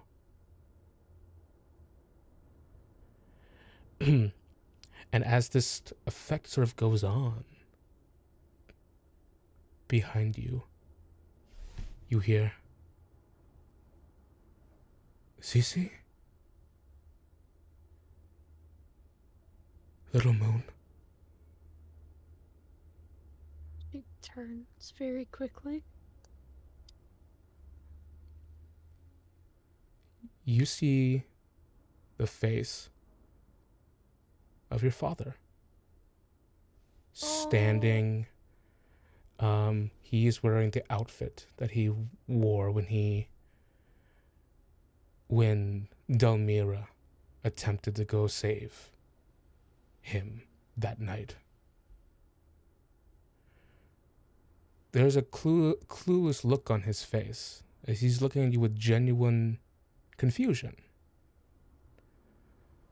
Little Moon, what are you doing out here so late?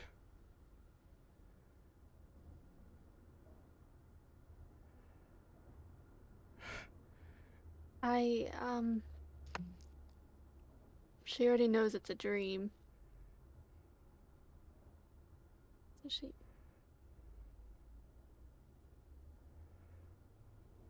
I was looking for you. For me, Mm-hmm. the worry melts away as the innocent warmth of his daughter fills his heart. No. I just realized that, I forgot to tell you that I love you before I was going to go to bed, and, so I wanted to tell you that. Come here.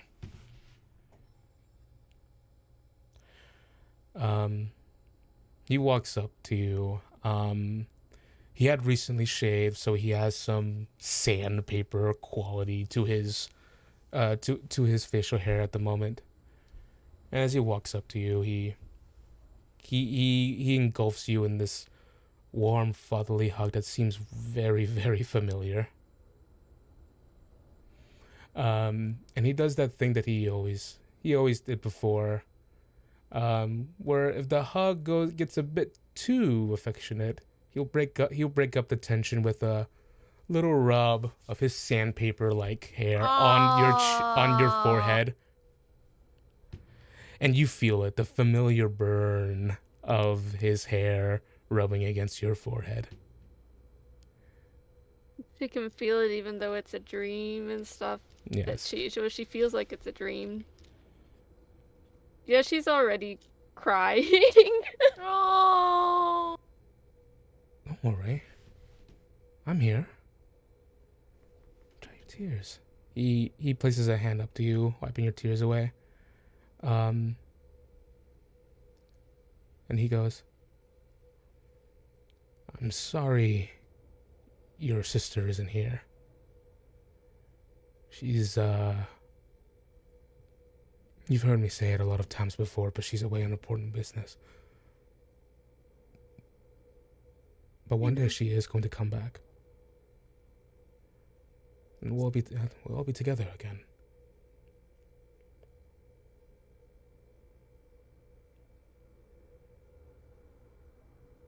I know.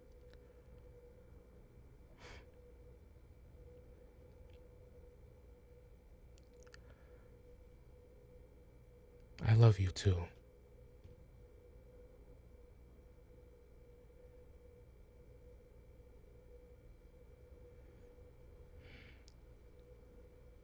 Even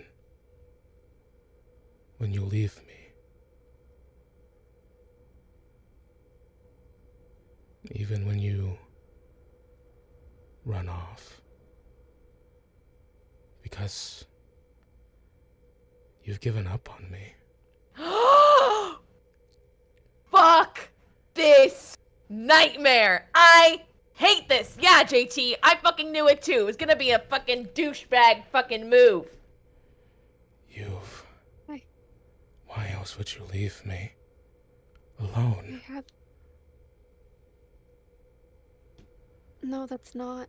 After everything I've done for you. I didn't want to leave you All alone. these I wanted years, you've kept me alive. For what? For this? For torture? Oh no. You know I won't come back. Why didn't you just kill me? Why didn't you do the merciful thing? Little Moon?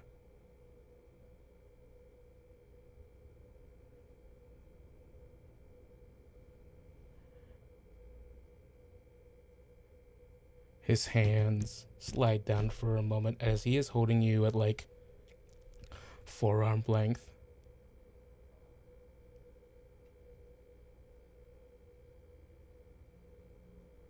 I'm sorry. No. Is sorry's enough? I hate him! For years of torture? I didn't know. I just wanted you to come back. I thought you were smart.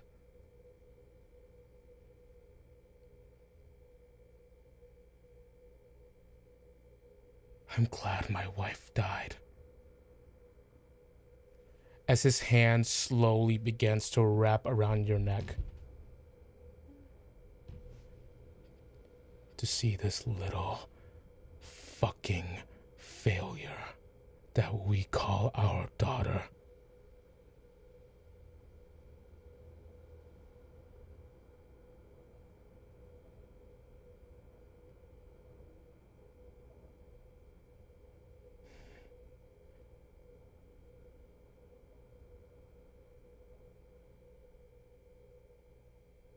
I think instinctively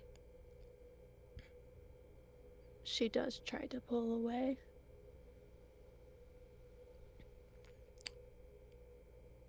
Make an athletics check.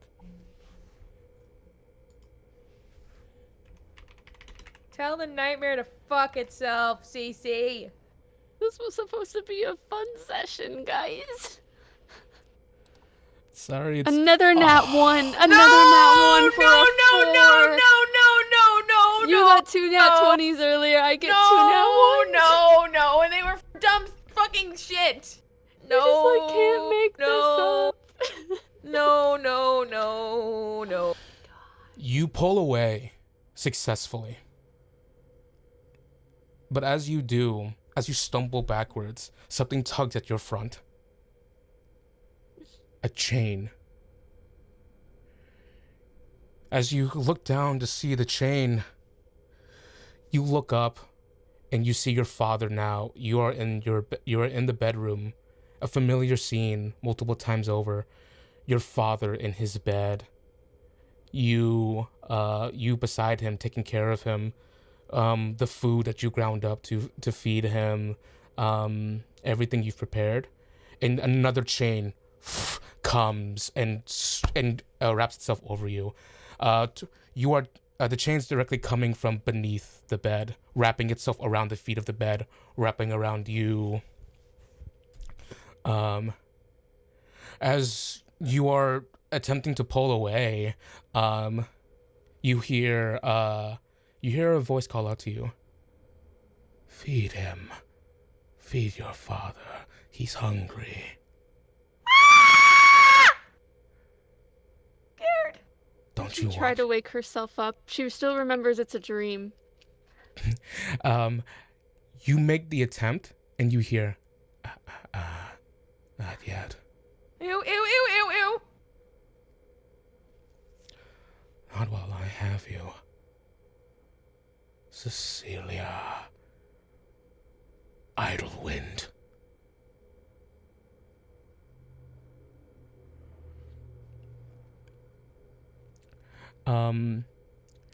The chain from your protruding from your father's body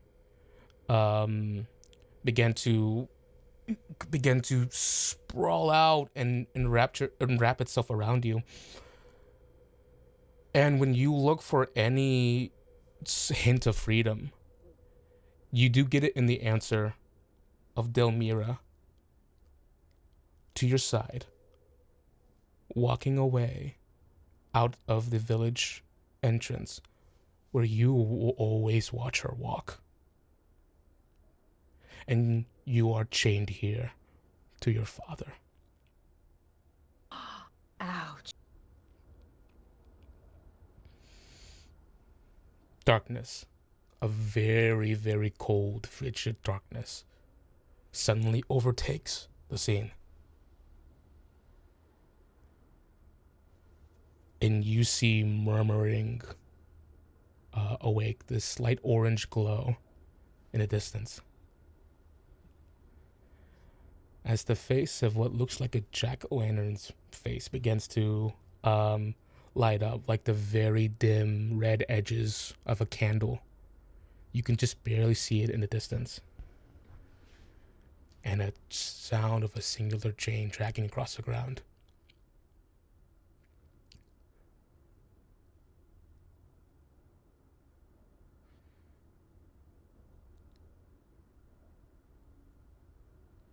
Your father, he needs you.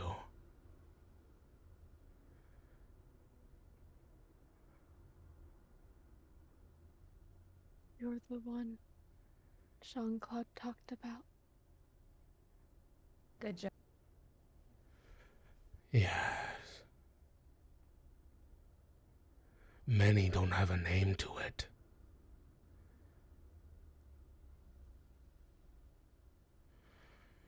I am the unexplainable. The feeling that lingers in the corner of your room. Doubt come alive and tangible and real. I am the uncanny. And you have something that I want.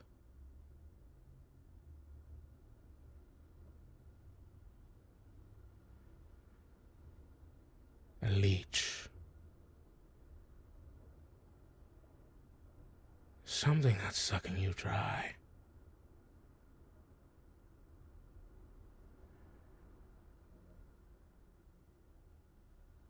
You're not powerful enough to keep it safe. I know you, idle wind. All these optimistic thoughts fighting away all these doubts. Augustus's words hurt you, didn't they? I hate it. What if I told you there's so much more doubt? Not just a cat, but anyone with eyes.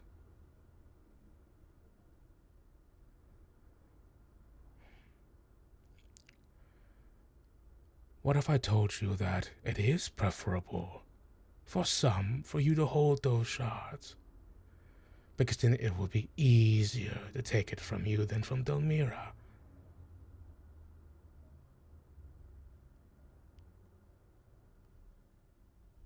Why do this?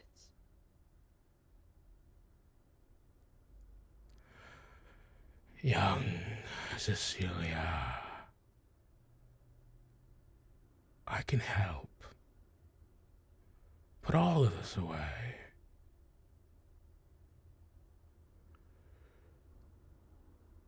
Steal your father back from Kraurak. Who?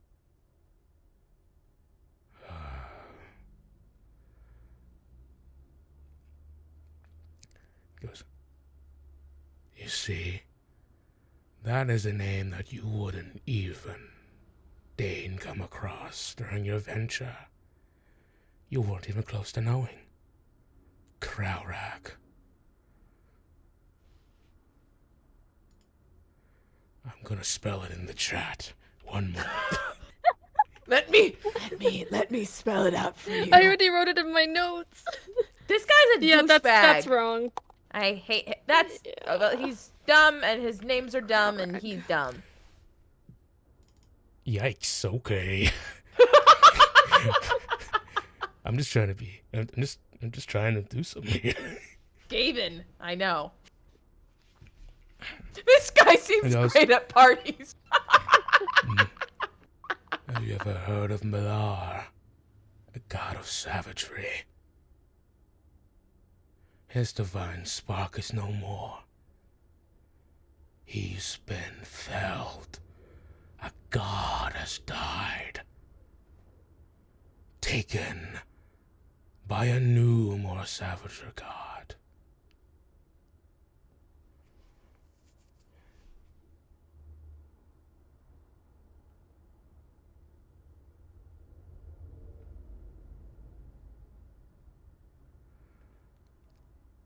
Jean-Claude, give me a perception check.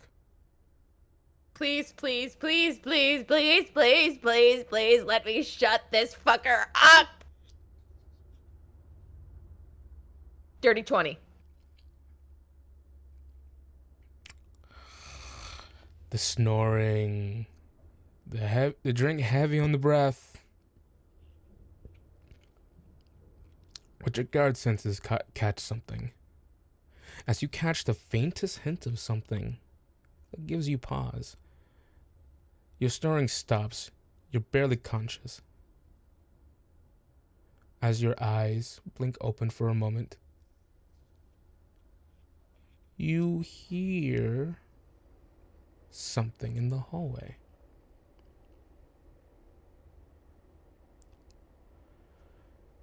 Not something heavy, just...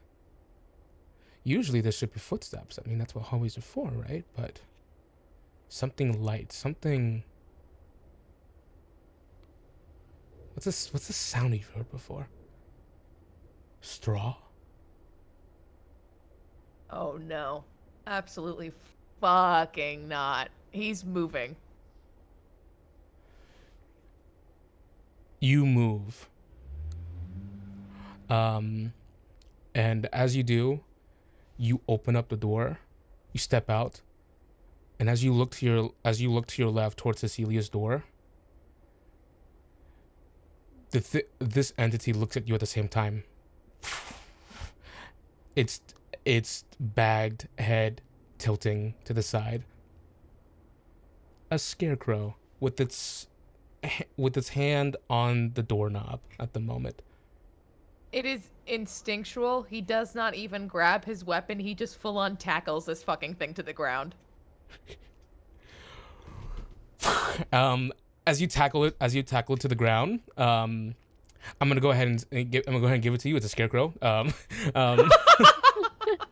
As you tackle it to the ground, it just goes completely limp, and it's just straw on the ground. I'm going to burn the fuck out of you! Cecilia, you do hear the distance. I'm gonna burn the fuck out of you. Says, listen, Idlewind.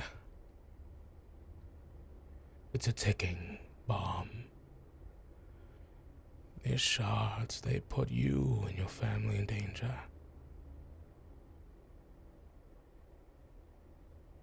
Hand it over to me. I put my family in danger because you were threatening them. Am I wrong? Cecilia cocks the gun. Tell me I'm wrong.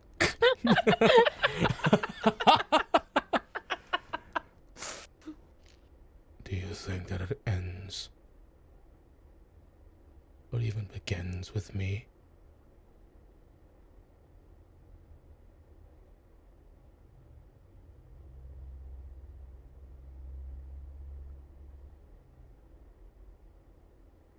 Leave my father alone. Leave Delmira alone, Jean-Claude.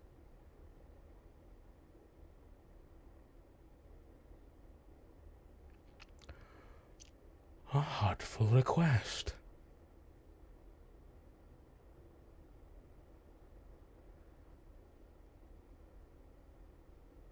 Perhaps. And Jean-Claude, are you opening the door? I was gonna say at this point, you hear him going, "Not another fucking scarecrow!" as he rips the door open. See if he's okay. And you see Cecilia asleep. Before you act, I'll give you the go ahead when you can do it. You just hear, perhaps if you render unto me the moon shards, you won't fail your father and your sister.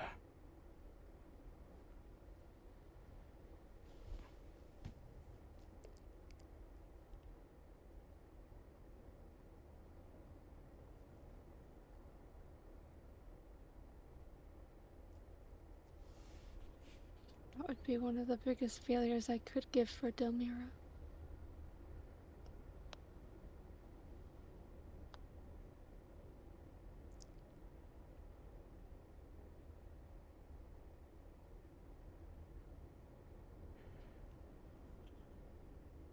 You're probably wondering about her, aren't you?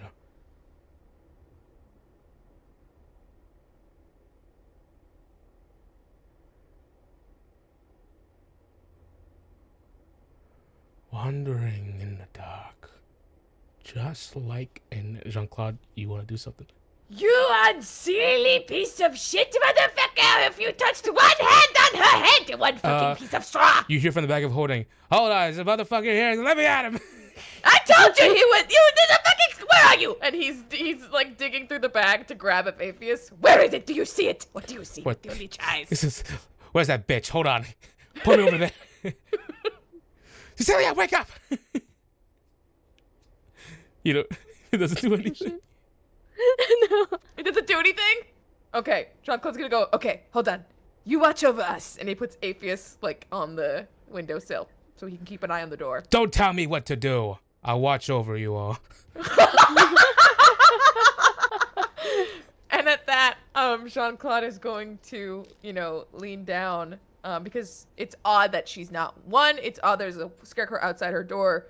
Two, that she didn't wake up when he tackled it. And three, that she's still not waking up. So he knows something is wrong. So he's just gonna lean down and just gently take her hand and squeeze it very gently and go, "Come on, kiddo. Time to wake up. It's okay. It's okay." Do you think that you can trust him?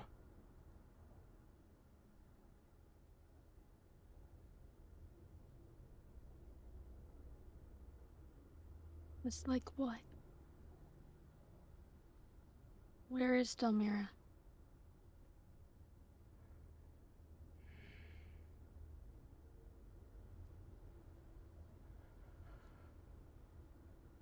Indisposed.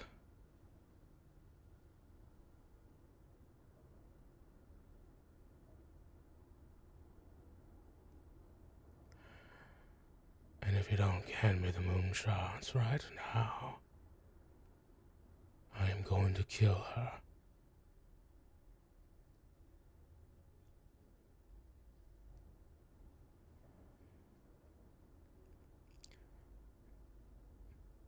Give me an insight check.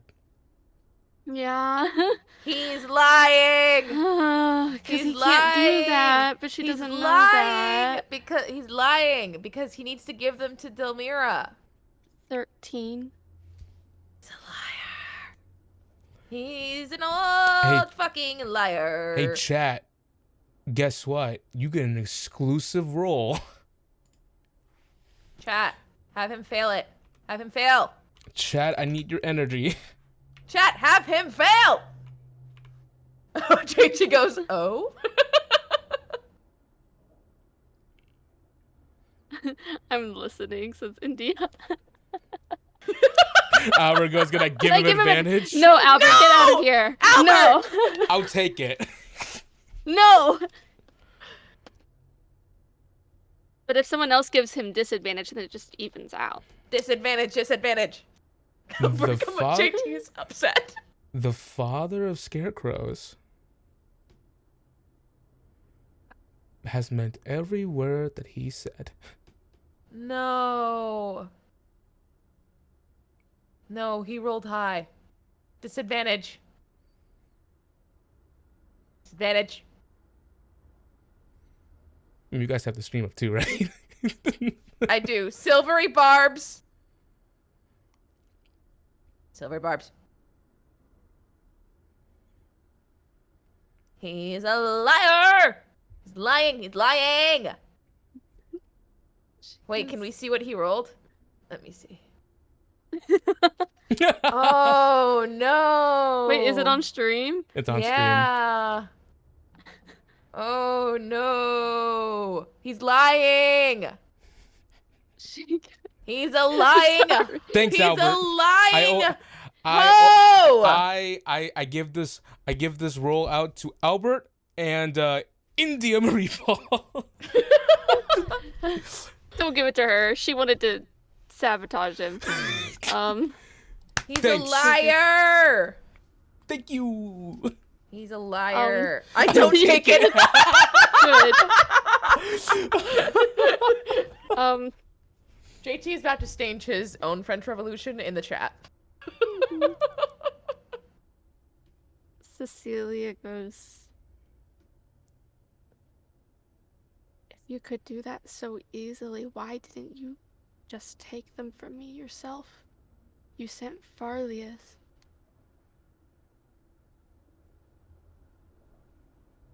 Delmira wouldn't fall to someone like him.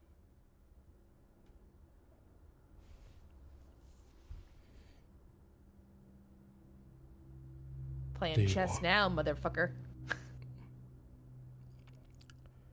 Do you want to risk it? An adventurer.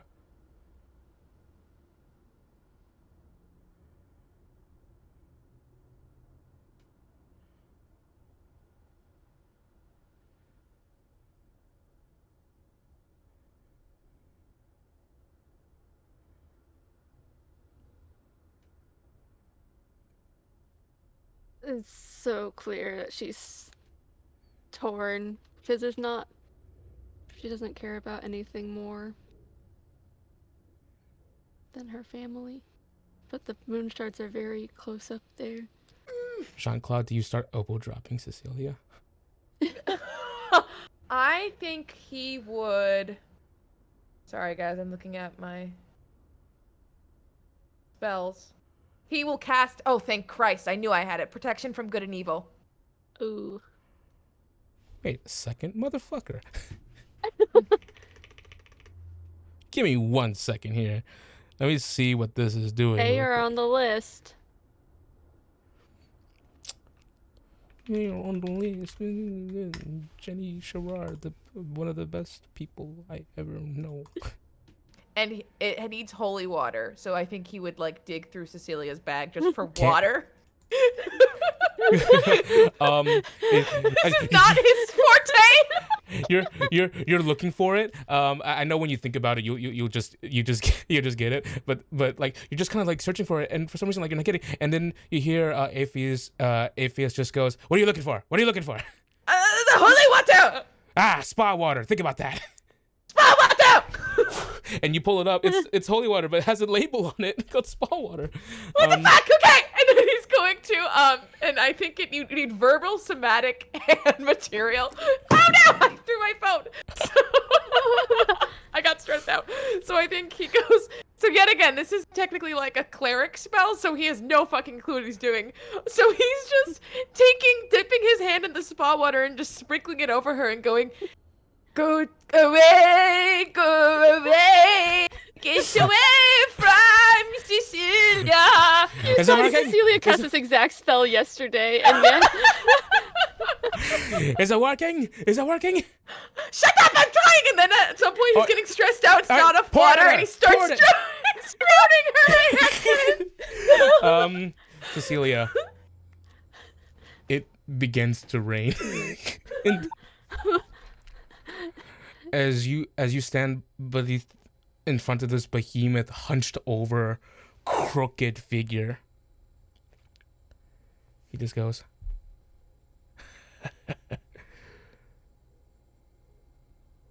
You failed your mommy and daddy. You failed your sister. What's one more failure?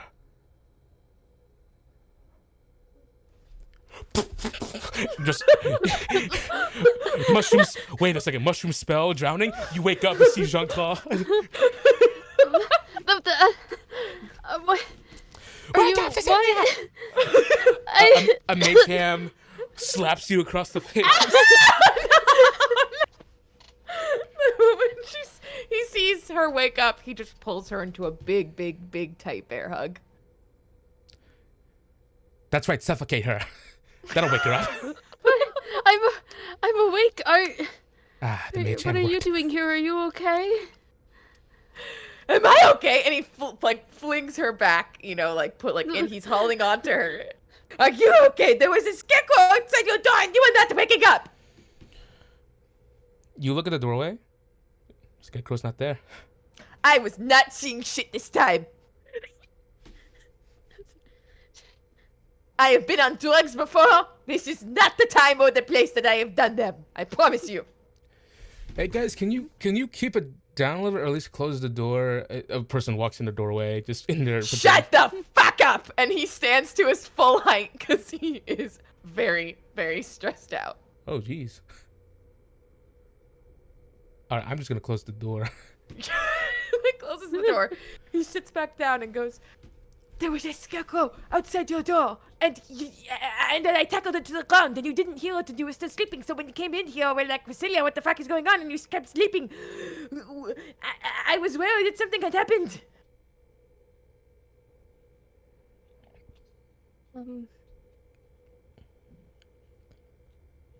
She's really quiet.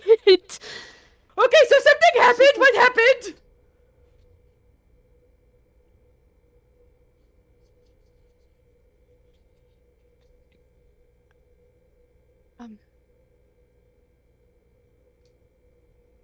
I think Delmira's in danger, and I don't know where she is, and I don't know what to do. Okay. Why do we think that? I figured out how to cast that spell I was talking about, the one that lets me message people. Mm-hmm. And I tried it with Stellar, and it worked. And then I cast it on Delmira, and she started to reply, and then it stopped. And I tried it again, and she never responded. Okay, not good.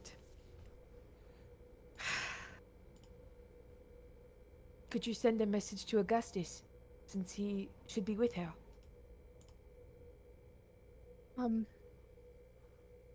I can try. She had the moon shards out when she fell asleep Yes. with her. She is gonna have to use the moon shards to do it. Yeah, that's a tough order It's too. not been a long rest, has it? It has not. It's definitely not. In fact, you have taken a point of strife. Oh no. What the fuck? What does that do again? Well, my mouse cursor has disappeared on me. So We'll never know. I did that to Deacon. It's Why not is supposed to happen to me. why is my mouse cursor? Why is everything? It's I think it's because disadvantage on the mental checks. Yes. mental health checks. And then Marie Paul hid it from me. Give it to me back. I need it for this one. This is her vengeance. Well, if it isn't a taste of your own medicine, Jenny, you say as if Deacon is like your bestie. Zach and Deacon go way back. Do they? Kind of did in a way. If They you did. count They kinda the do in fact a way. that one They killed do. the other. Okay. Disadvantage on intelligence, wisdom, and charisma checks. Okay, thank you. My cursor is still missing. It usually comes back. India has taken it and claimed it for herself. Give it back. I'm not tall enough to reach for it. She, you see her reach for the moon shards on the bed. Jean-Claude puts his hand out.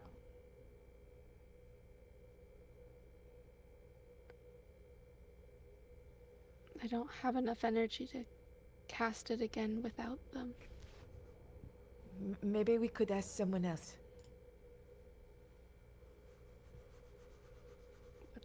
What do we tell someone else to send a message to a sphinx/cat named Augustus? I mean, come on, we've got to have something. And he's going to go over to the bag of holding and go, Sending scroll. And Augustus just goes, I mean, not Augustus, Iffy just goes, no. Fuck. Sending stone. You really think you have those in there? I don't know. I said Just grab a handful of his hair. Augustus's hair? Yes. That's enough? Yes. Okay, Augustus's hair. God, stupid dummy. as you Watch it. as you pull out a handful of like it's a hairball, but not one of the ones you throw up. It's literally just like dried hair that's shed everywhere in the bag. Okay, I have hair. I'll give it to someone. Okay, hold on. Augustus, and he thinks that he can use the hair as a sending spell. That's not how this spell No, works. Augustus. let him. This. I don't. If something's. If Delmira's in danger, I want to find out as soon as possible. Hey, Yeah. Cecilia. I'm Delmira's friend. She wanted to check up on you.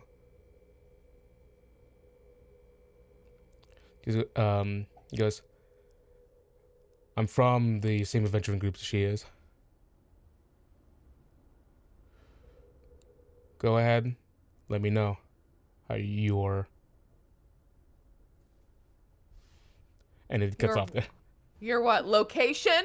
Like that's not sketchy as fuck? How you're. How you're doing. Am I got able it. to tell which person this is?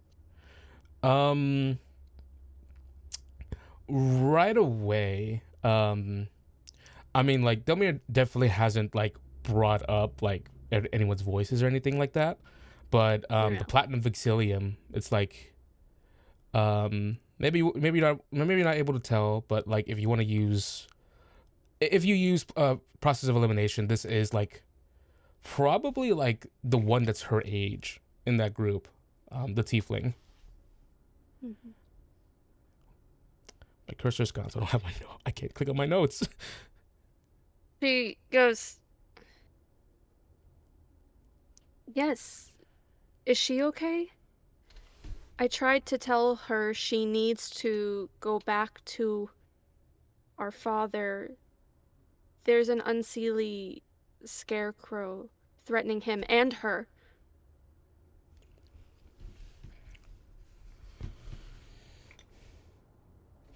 From Domira. She knows. She has a protection spell on him. Saloon is protecting your father.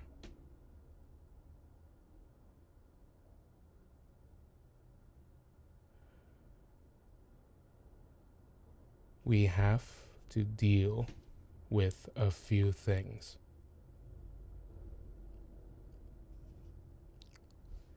And another sending hits you. It goes, the mirror wants to find you. But we're caught up with something right now. She says, be safe.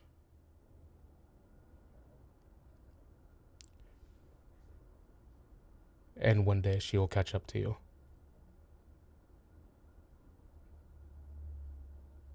She loves you.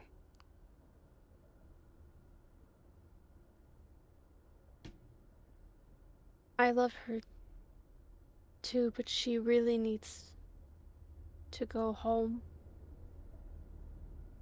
You're all okay? Where are you?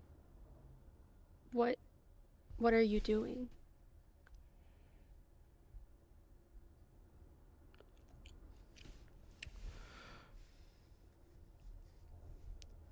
Accessing notes on my phone? Not the best. This is so frustrating because all my tabs are right there and I cannot click on any of them. Oh no. 1 second. Looking at notes.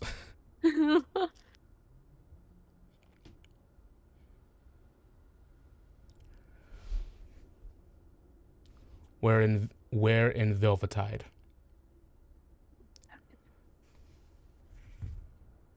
You tried to kidnap the Lord's wife? Oh God. Whoops. Don't tell Domira. But nice.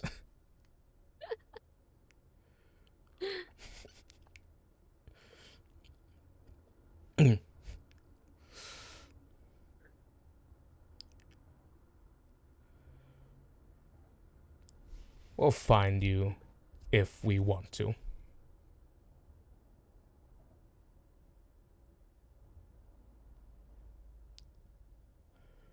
Be safe.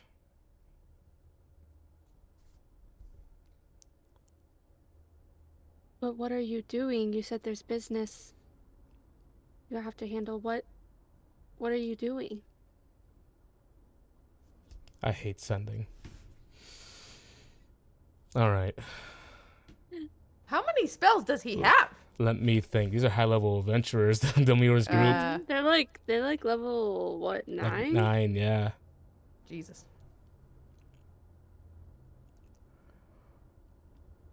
We're gonna deal with this Archfey. Oh wow.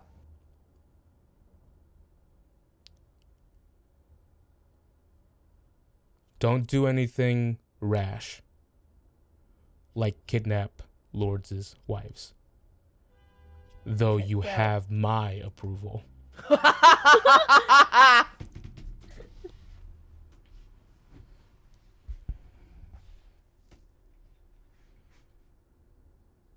He knows he's probably gonna be running out of spell slots if he hasn't already. So she's like, but she is like, because she does get a reply. She goes, "This Archfey, you mean the Scarecrow? Are all of the Vexillium there? Do you need help?"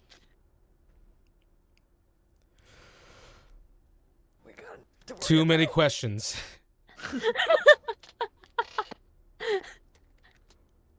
I'll do best. Scarecrow, yeah.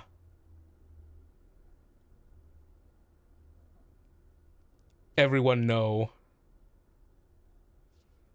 Help no.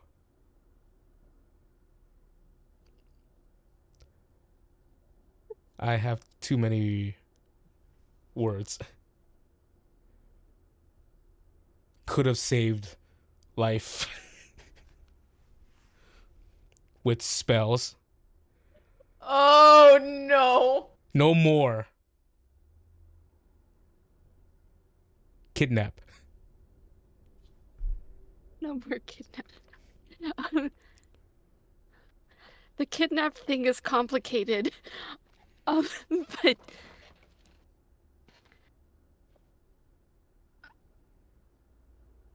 I know you can't reply right now, but how are you going to do this? Stop asking questions! Okay, hold on. Has Cecilia been saying this out loud, or has she just been sitting in She's kind silence? of muttering to herself. And at but, this like- point, she feels hands clamp on either side of her face. What are you saying? It's Delmira's friend. He's messaging me. There's no response to that. Yeah. Can you fill me in? You've been mumbling this entire time. Sorry, I was just really trying to pay attention. According to her friend, she's okay. And there's a protective spell over our dad, and she knows about the scarecrow, and she said that they're going to kill him. Great. That would make things a lot easier for us in our journey to keep going across the continent.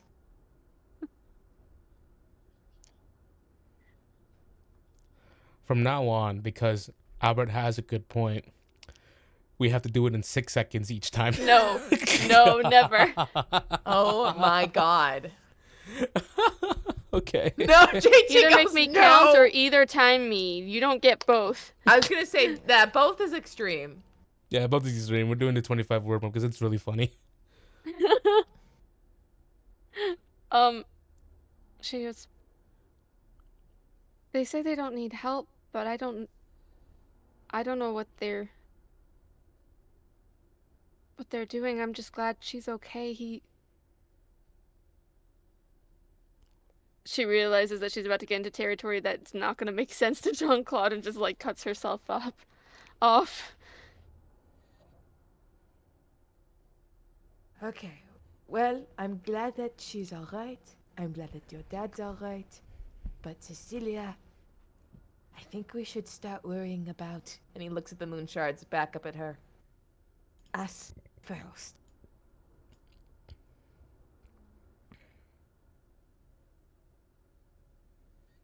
I can't not worry about her. Great. But I think she has this handled. And to help her out, and her friend, we have to handle our end. It still sounds like she's not going to let that happen either. And that's too bad. We are already here. We cannot turn back. We have to keep going forward.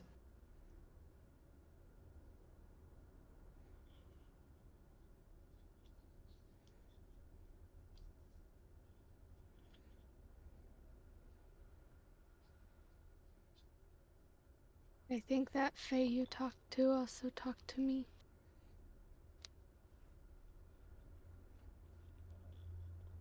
What did he say? He told me that Delmira was indisposed, and that if I didn't give him the moon shards, he would kill her. And is your sister indisposed? She shakes her head.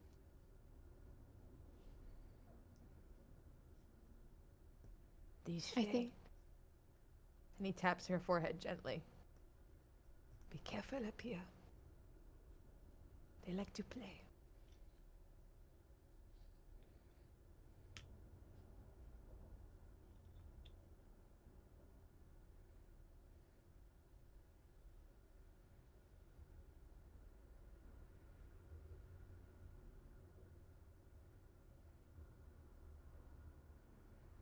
Does he see her wrestling with something, or is this Jenny thinking?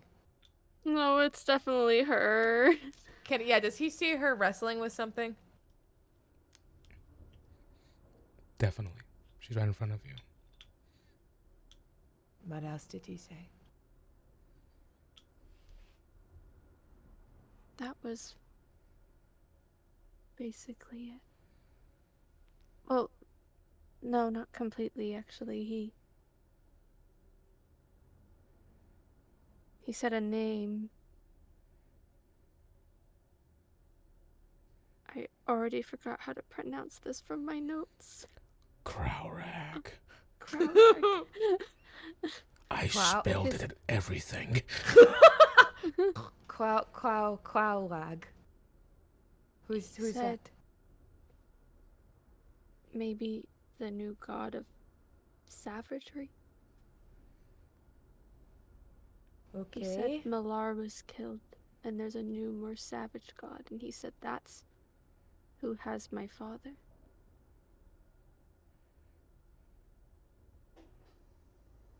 Okay.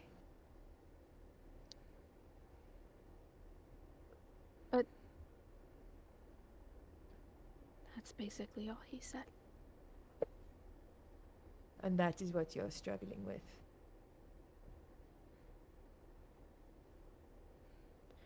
No,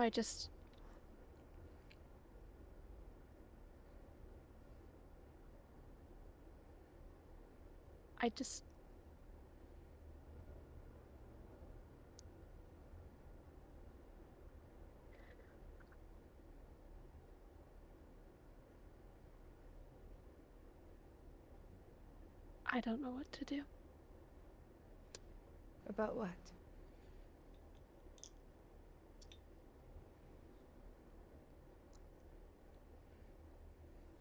If Delmira's okay on her own, and my dad's okay on his own, and if we should keep going.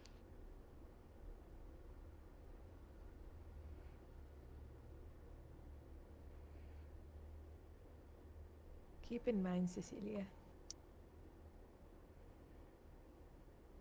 we have had multiple creatures, people, things try to stop us. We are carrying very powerful things that if they go into the wrong hands, I think your loved ones and many others will be much, much, much worse off than at this given moment where they seem to be safe.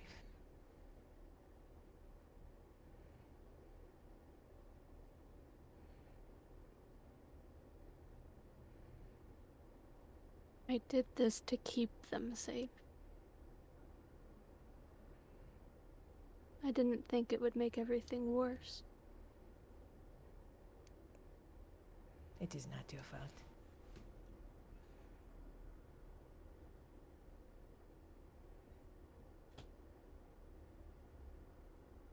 It is not my fault. It just is. And tomorrow, we get back on the road and get as far as we can. I fear the farther the moonshards are from your family, the better.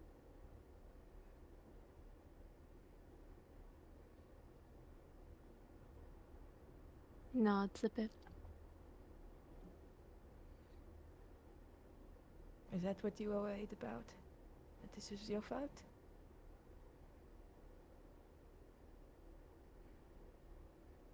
No, I'm worried about my family.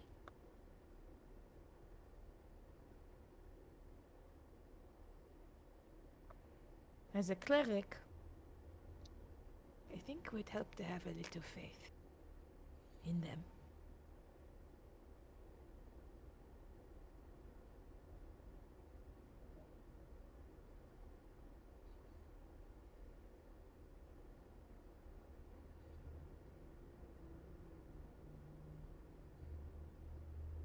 And more importantly, have faith in you. That we will fix this. And they will make it right.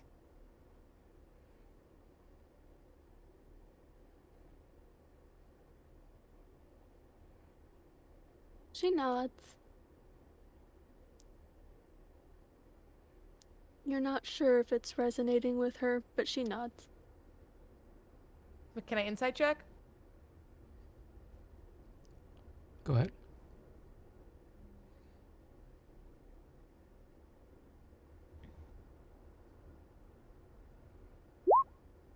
Nope. She nods. I've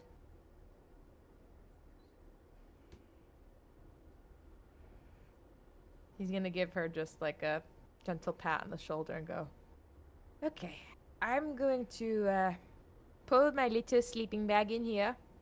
Okay, Apheus, please watch the door for us. If you would be so kind. Couple of assholes out there, but they're just people.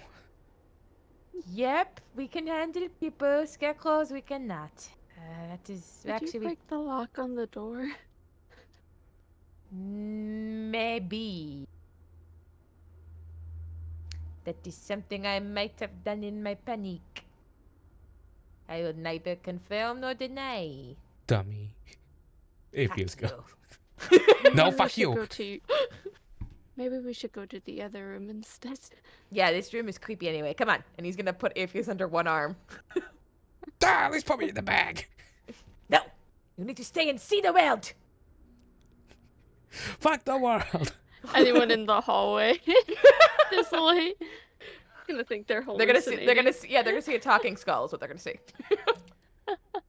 You make your way into the hallway, and you see there's a commotion outside of like people are like, it's nothing, not all the screaming earlier, and like, it's just a small group of adventurers. As they see you come out, they're like, an orc's like, hey, is everything alright?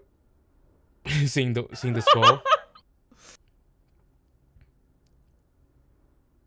Fuck you. If you After Atheus says "fuck you," Jean-Claude goes, "Do not ask questions you want the end. You do not." There's a quote that's something like, "If don't ask a question, if you don't want an answer, and you might want this answer, but really you don't want this answer." You know what I mean? Like, this is an answer you shouldn't We really didn't have. kill him. They wouldn't be able to anyways. I'm the most powerful lich that has ever existed. He's not a lich. He's not a lich. It's okay. He's not an adventurous challenge. Just a buddy. Buddy? He's just a buddy Okay, old let's pal. go to the bed. Good night, everyone. Get me away from these people, these gawkers. These hooligans. You just walk to the room as they're still trying to figure out this puzzle that's been presented to them. They're just So too wait- drunk. We leave really early in the morning. Like, I thought we were gonna leave at like a reasonable time. I want us out. It's first light. Like, get the fuck out of here. Before we can get kicked out again. Yeah. That's okay. We are the underdog. Psh! Atheus goes, even though he doesn't have lips. So it's just air. Did you just fout? Is that you fouting? I'm next to a big fart right now. Oh, Okay. wow. Scathing. Gotcha. He thought that was a real compliment. He rolls his eyes. He thought that was Lets him have it. He thought that was a real compliment. He'll let him have it.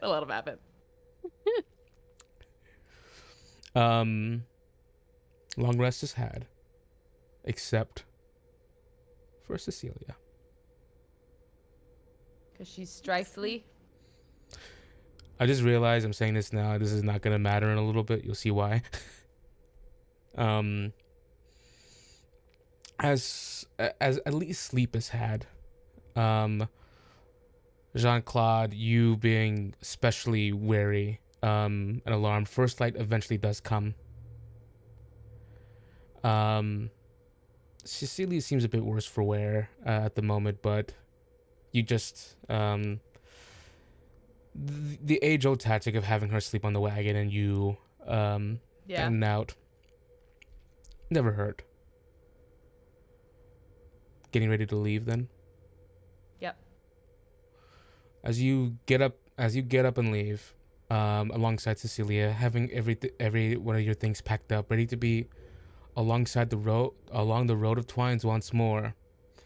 You, as you head down the stairs, you cross the bar to see both Willa and Elise at the bar. Willa has her arm around Elise's shoulder. Oh my god. Well, Jean-Claude. They're friends. And they were actually roommates. Right. Jean-Claude is perceptive when it comes to that shit, at least. Timmy's being genuine though.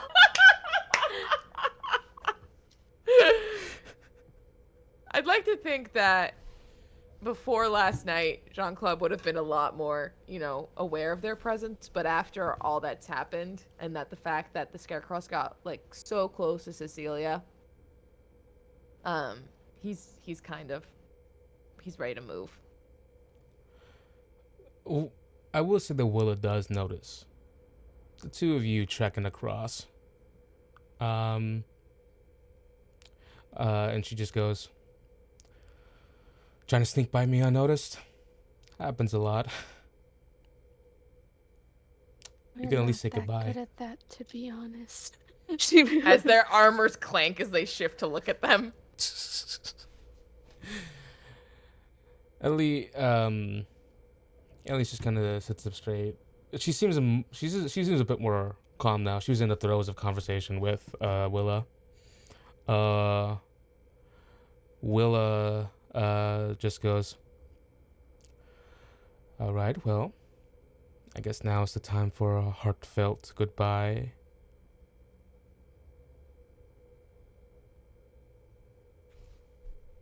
Gesturing towards the both of you.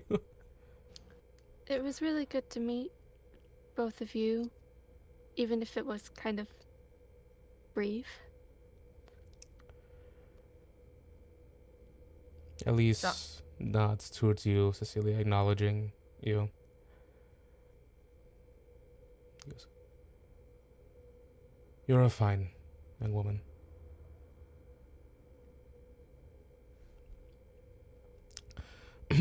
And Willa goes, I wasn't actually serious about you giving the heartfelt goodbye to me. It should be me, really, but I'll take it. Jean-Claude will give a respectful, curt bow, and will say, Au revoir, mademoiselle. Thank you for your time. And patience. he says to Elise. Thank you.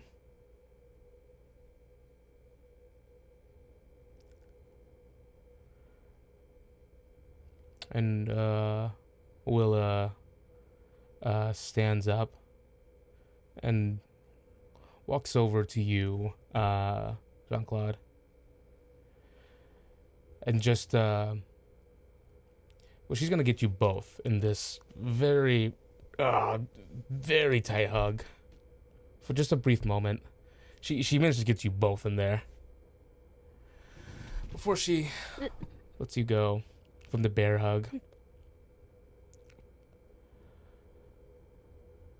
Says, you guys are leaving? Where are you guys heading? Is that not what adventurers do? He tries to cut off Cecilia. Oh. Mm-hmm. Well, you guys still have a plan. We shall see where the road takes us. He looks at Cecilia and gives a slow nod. Hopefully all the way to the Empire, at least. Oh. The two of them kind of look at each other, and Elistas goes, all right, the town's farther away, but avoid a town called Rexon right now. Why is that? Just goes, and just goes, arcane magic tends to be, there is a very good reason why Cadvarum is a divine-based society. Says, one of the few bastions of arcane magic, Vrexen. Says, apparently the Archmage in charge of that place, his automatons have gone awry. And apparently one of his parade automatons harmed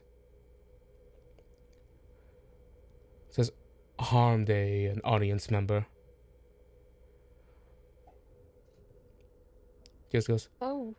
we've just been given the warning, a travel warning, not to go to Rexon, because the Archmage is confident that he needs to take a once over at his magical array.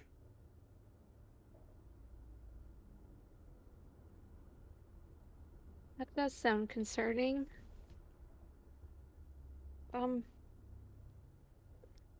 Well, thanks for letting us know. We shall steer clear.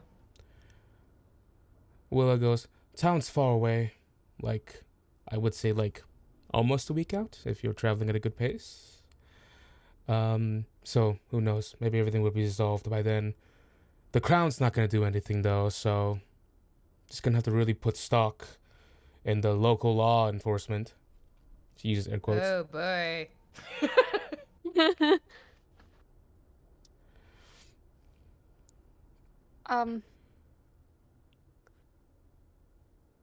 Well, I'm glad to you- know, Are you still holding Apheus under your arm? No, you're not. No, not in the next okay. morning. day. Okay, Not in the got morning. it, got it. Go ahead. I guess we'll either see if it's developed or avoid it. It's good that we have enough time to plan. Yeah. Yes. If you're heading to the Solarian Empire, then, well, you just got supply stops ahead of you. There's not much to do. So, hey, go wild. Be pretty calm, maybe. Calmer than it has been. That would might be nice. asking for a lot. No, that would be nice. That would be nice. And here. I brought this for you, and you are going to take it, and you're not going to talk back to me. And she hands you this small, like, little bag, this knapsack.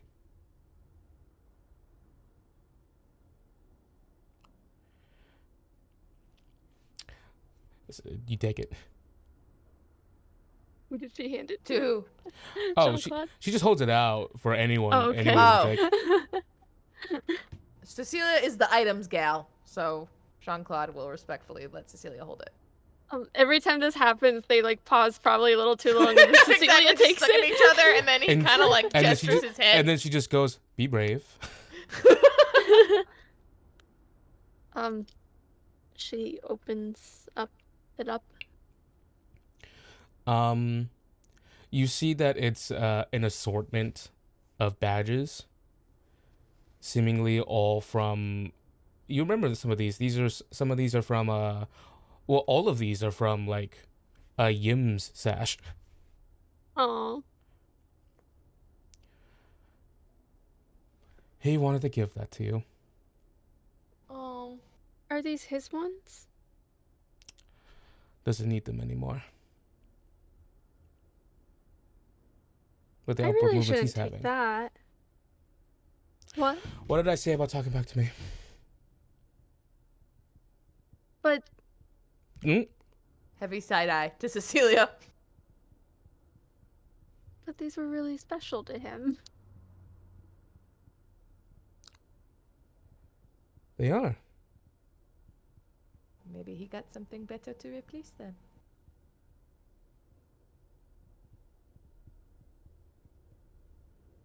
Well, tell him we say thank you.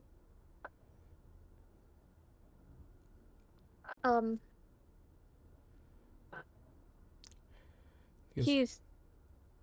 He was a really nice kid. When you make an impact on someone like that,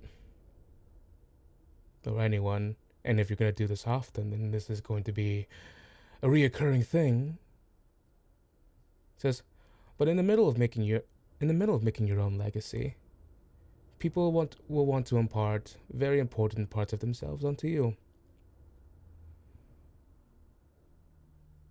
After all, the biggest honor is being remembered, right? Do the kid an honor. You've already done one for me. Celia Idlewind and Jean-Claude Boucheron.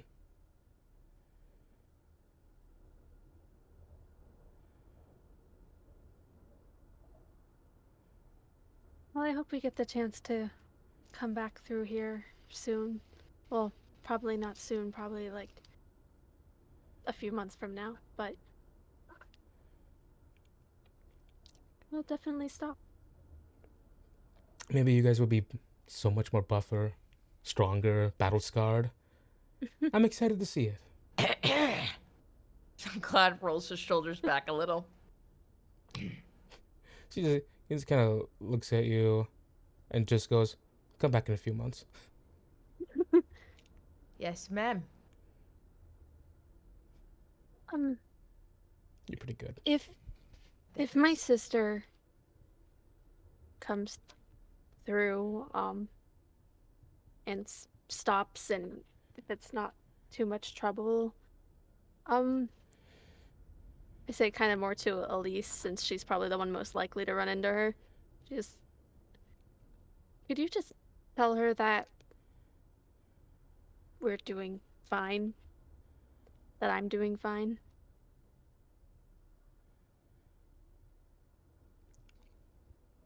I'll take that message for you. Thank you.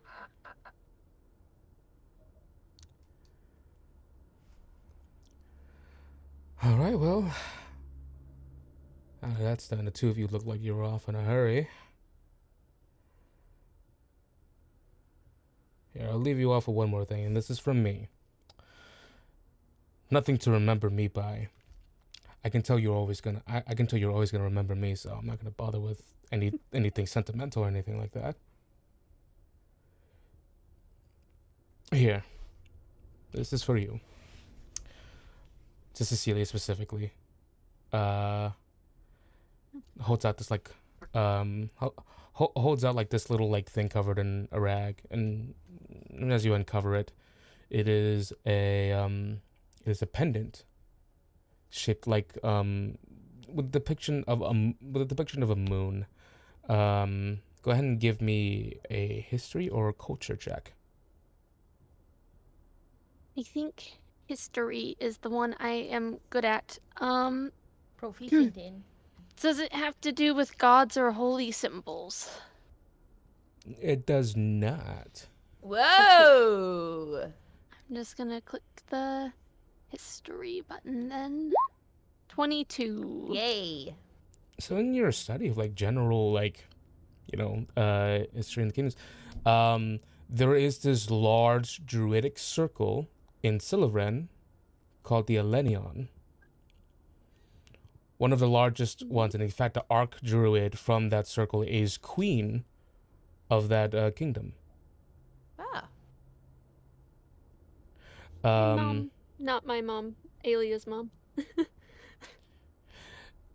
And this depiction of the moon and everything is their very own like insignia.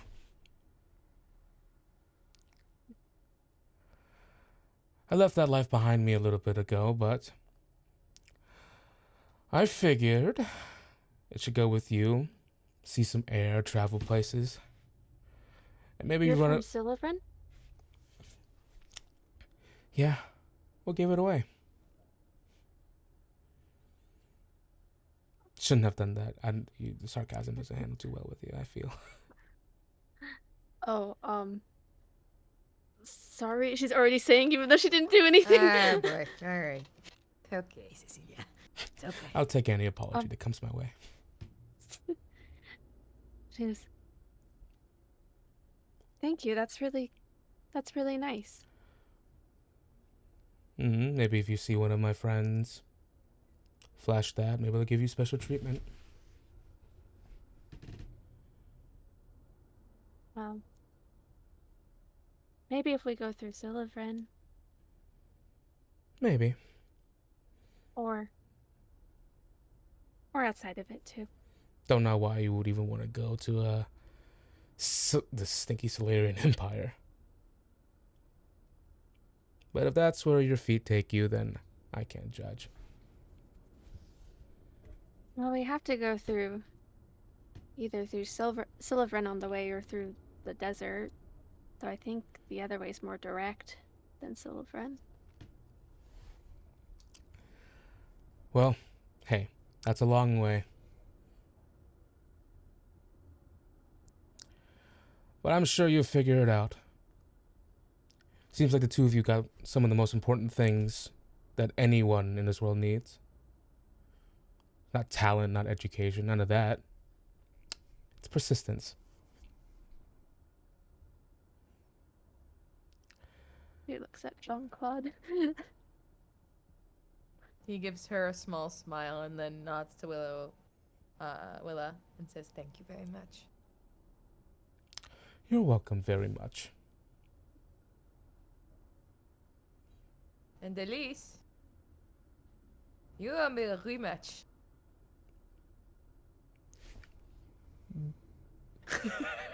I'll win. We shall see. Be well.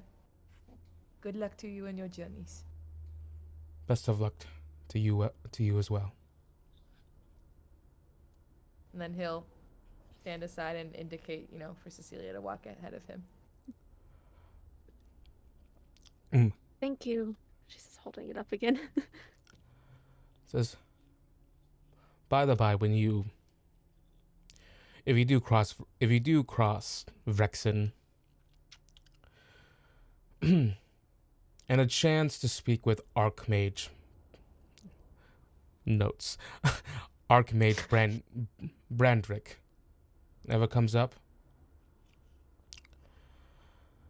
says you might be bedazzled by the chance to speak with someone like that, but I would really recommend against it. Oh? Why is that? Just she makes the face like when they talk about Excalibur and Soul Eater. I'm just kidding. Very specific reference. She just goes, "He's just very exhausting. That's all." Noted. And you feel a little rustle in your bag of holding at that mention of that name, but no sound, no nothing. She kind of like, even in front of them with that thing, she just kind of like peeks in to the bag. Heavy side eye from Jean-Claude. Oh, she drops it. And that's not, we shall be leaving. Thank you so much. We be well. And at this point, he's kind of gently ushering Cecilia out the door. Oh, by the way, you get 50 gold for the quest. There we go. Hey! I just add that later. But yeah, at some point you got 50 gold. Money. We're rich. Money. And the two of you leave? We head out. Yes. Cecilia's like, she goes, I think Willa it really felt like she wanted to talk to you more. Or was hoping you'd talk to her more. Jean-Claude looks very confused. What? Like, since last night. She wants me to talk to her? I mean, I don't know that. I just, it just felt like she kept waiting for you to do something. Do what? I mean, I don't know. I'm probably wrong. Never mind. Oh shit! What did I fuck up this time? I thought I don't think you messed anything up. I did think though. What did I do? Did I insult her? No, I think you were very respectful. I mean, I don't know. I don't know how that stuff So I should be works. a douchebag. No. No. I don't know. I'm wrong. Just never mind. The wagon is pulled out in front of the both of you. He just inhales and like pinches, the bridge of his nose, and he's like, "No, Cecilia, I have probably fucked up once more. I don't know how. I don't know why. But when I return, hopefully I will have my shit together." It felt like she wanted to get to know you a little bit better. That's all. I wish I could, but alas, we have things to do. And his eyes flash to where the moonshides are. And I would like to keep the least amount of innocent lives involved as possible. He nods. Yes, it is a bit hard to find lemur at this age. But it is alright. It is what our books are for.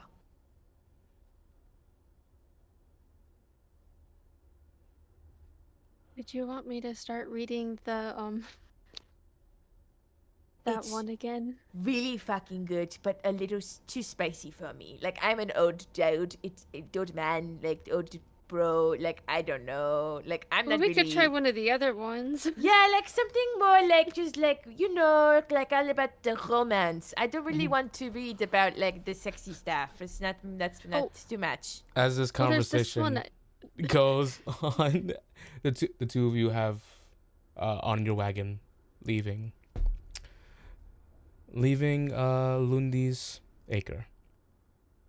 You can continue now. No. I'll do it later. Yeah, they fade off into the distance talking about their romance novels. As the two of you leave, a voice does cut in. Apheus.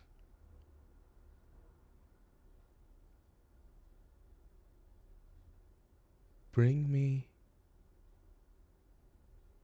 to this Archmage.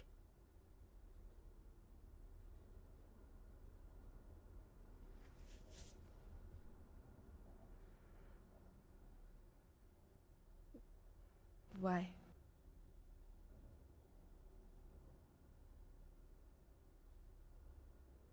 I don't know why. But the name reminds me of something. And this is the most like different voice, different like Yeah. everything. Love. Hate.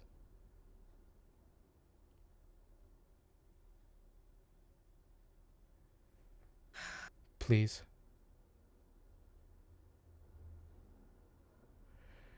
And you guys are surprised. This is Apheus like speaking. Yeah. You see it.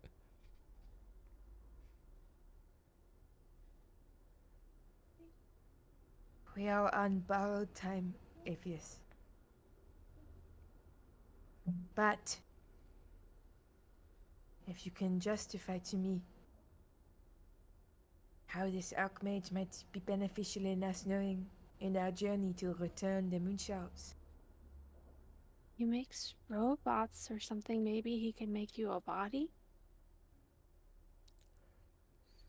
That is not why. And I cannot give you a compelling reason. It is purely for me. But if you do it, I will be grateful. Is it on our way, Cecilia? Map. Frexin, very far. You're gonna travel a good distance across. But in the path we are going, Yes, it's on the road. it's on the road. She goes, if they hadn't told us about that, we would have gone through there anyways. It's faster. Alright, that's our reason.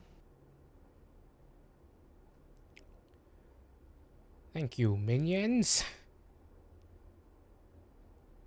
Good night, Apheus. And Cecilia. Bedtime. Whatever.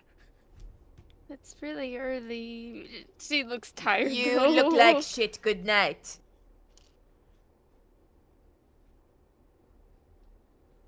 I wanted to show you that book.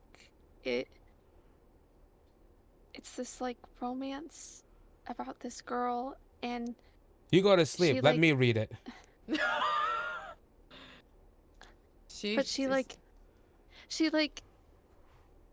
she was with this surgeon and then she has his kid, but he doesn't realize. This sounds like a really awful And her book. sister threw herself down the stairs just to see the doctor. No, you want to know something? This book sounds really, really, really bad. I'm passing. Hard pass. Really solid I really hard liked pass. it. Solid hard pass for me. It's I a really little liked it when the corny, kid. And on that note, he's gonna let Cecilia go to bed so he can take over driving. And as you fall asleep and as you drive off into the into the wake of the morning, that is where we're gonna end today's session of Oh my the Lanya god. expedition. Jean-Claude is not into this book.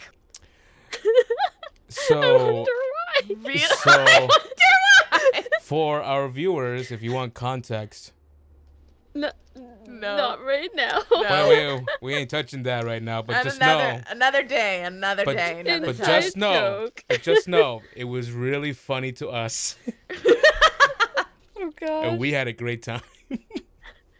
Thanks for tuning in, team. Oh gosh, This was supposed to be the nice session. I mean it was. In some ways. And now we can What was wrong? return to What happened? Baldur's Gate. Deceased. And with that, no. And with that, All right, everyone. One more time. Next week we don't have a show. We're taking that week off. But October 1st, the spooky month, we will be back, and we'll be back with a little bit of a 5-day time skip, which is why that I said that the strife and the long rest wouldn't even really matter. Does Strife go away on long rest too? We'll We'll have to look. We'll look at look it in into between. it. We'll look and into it. I I still still don't have got my 9 points, baby. India, Marie, Paul exited the stream, and she still has my cursor. So we're just going all night, guys. She's a Fey child. She's a Fey child. Anyways, Is your mouse unplugged? it is certainly plugged in, and I can still hover over things. It's just the mouse cursor is not showing up. I can still like click on Wow. things, but I have to like search.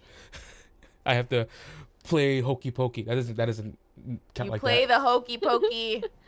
That made no sense. Back with jump scares for Tim. Next time. I don't get jump scared. We'll see you in October. Oh gosh, Jenny, you just laughed, and I expected you to do something when you made that face. It scared me. I know, it's just like the most bold-faced lie you could have made. I don't get scared.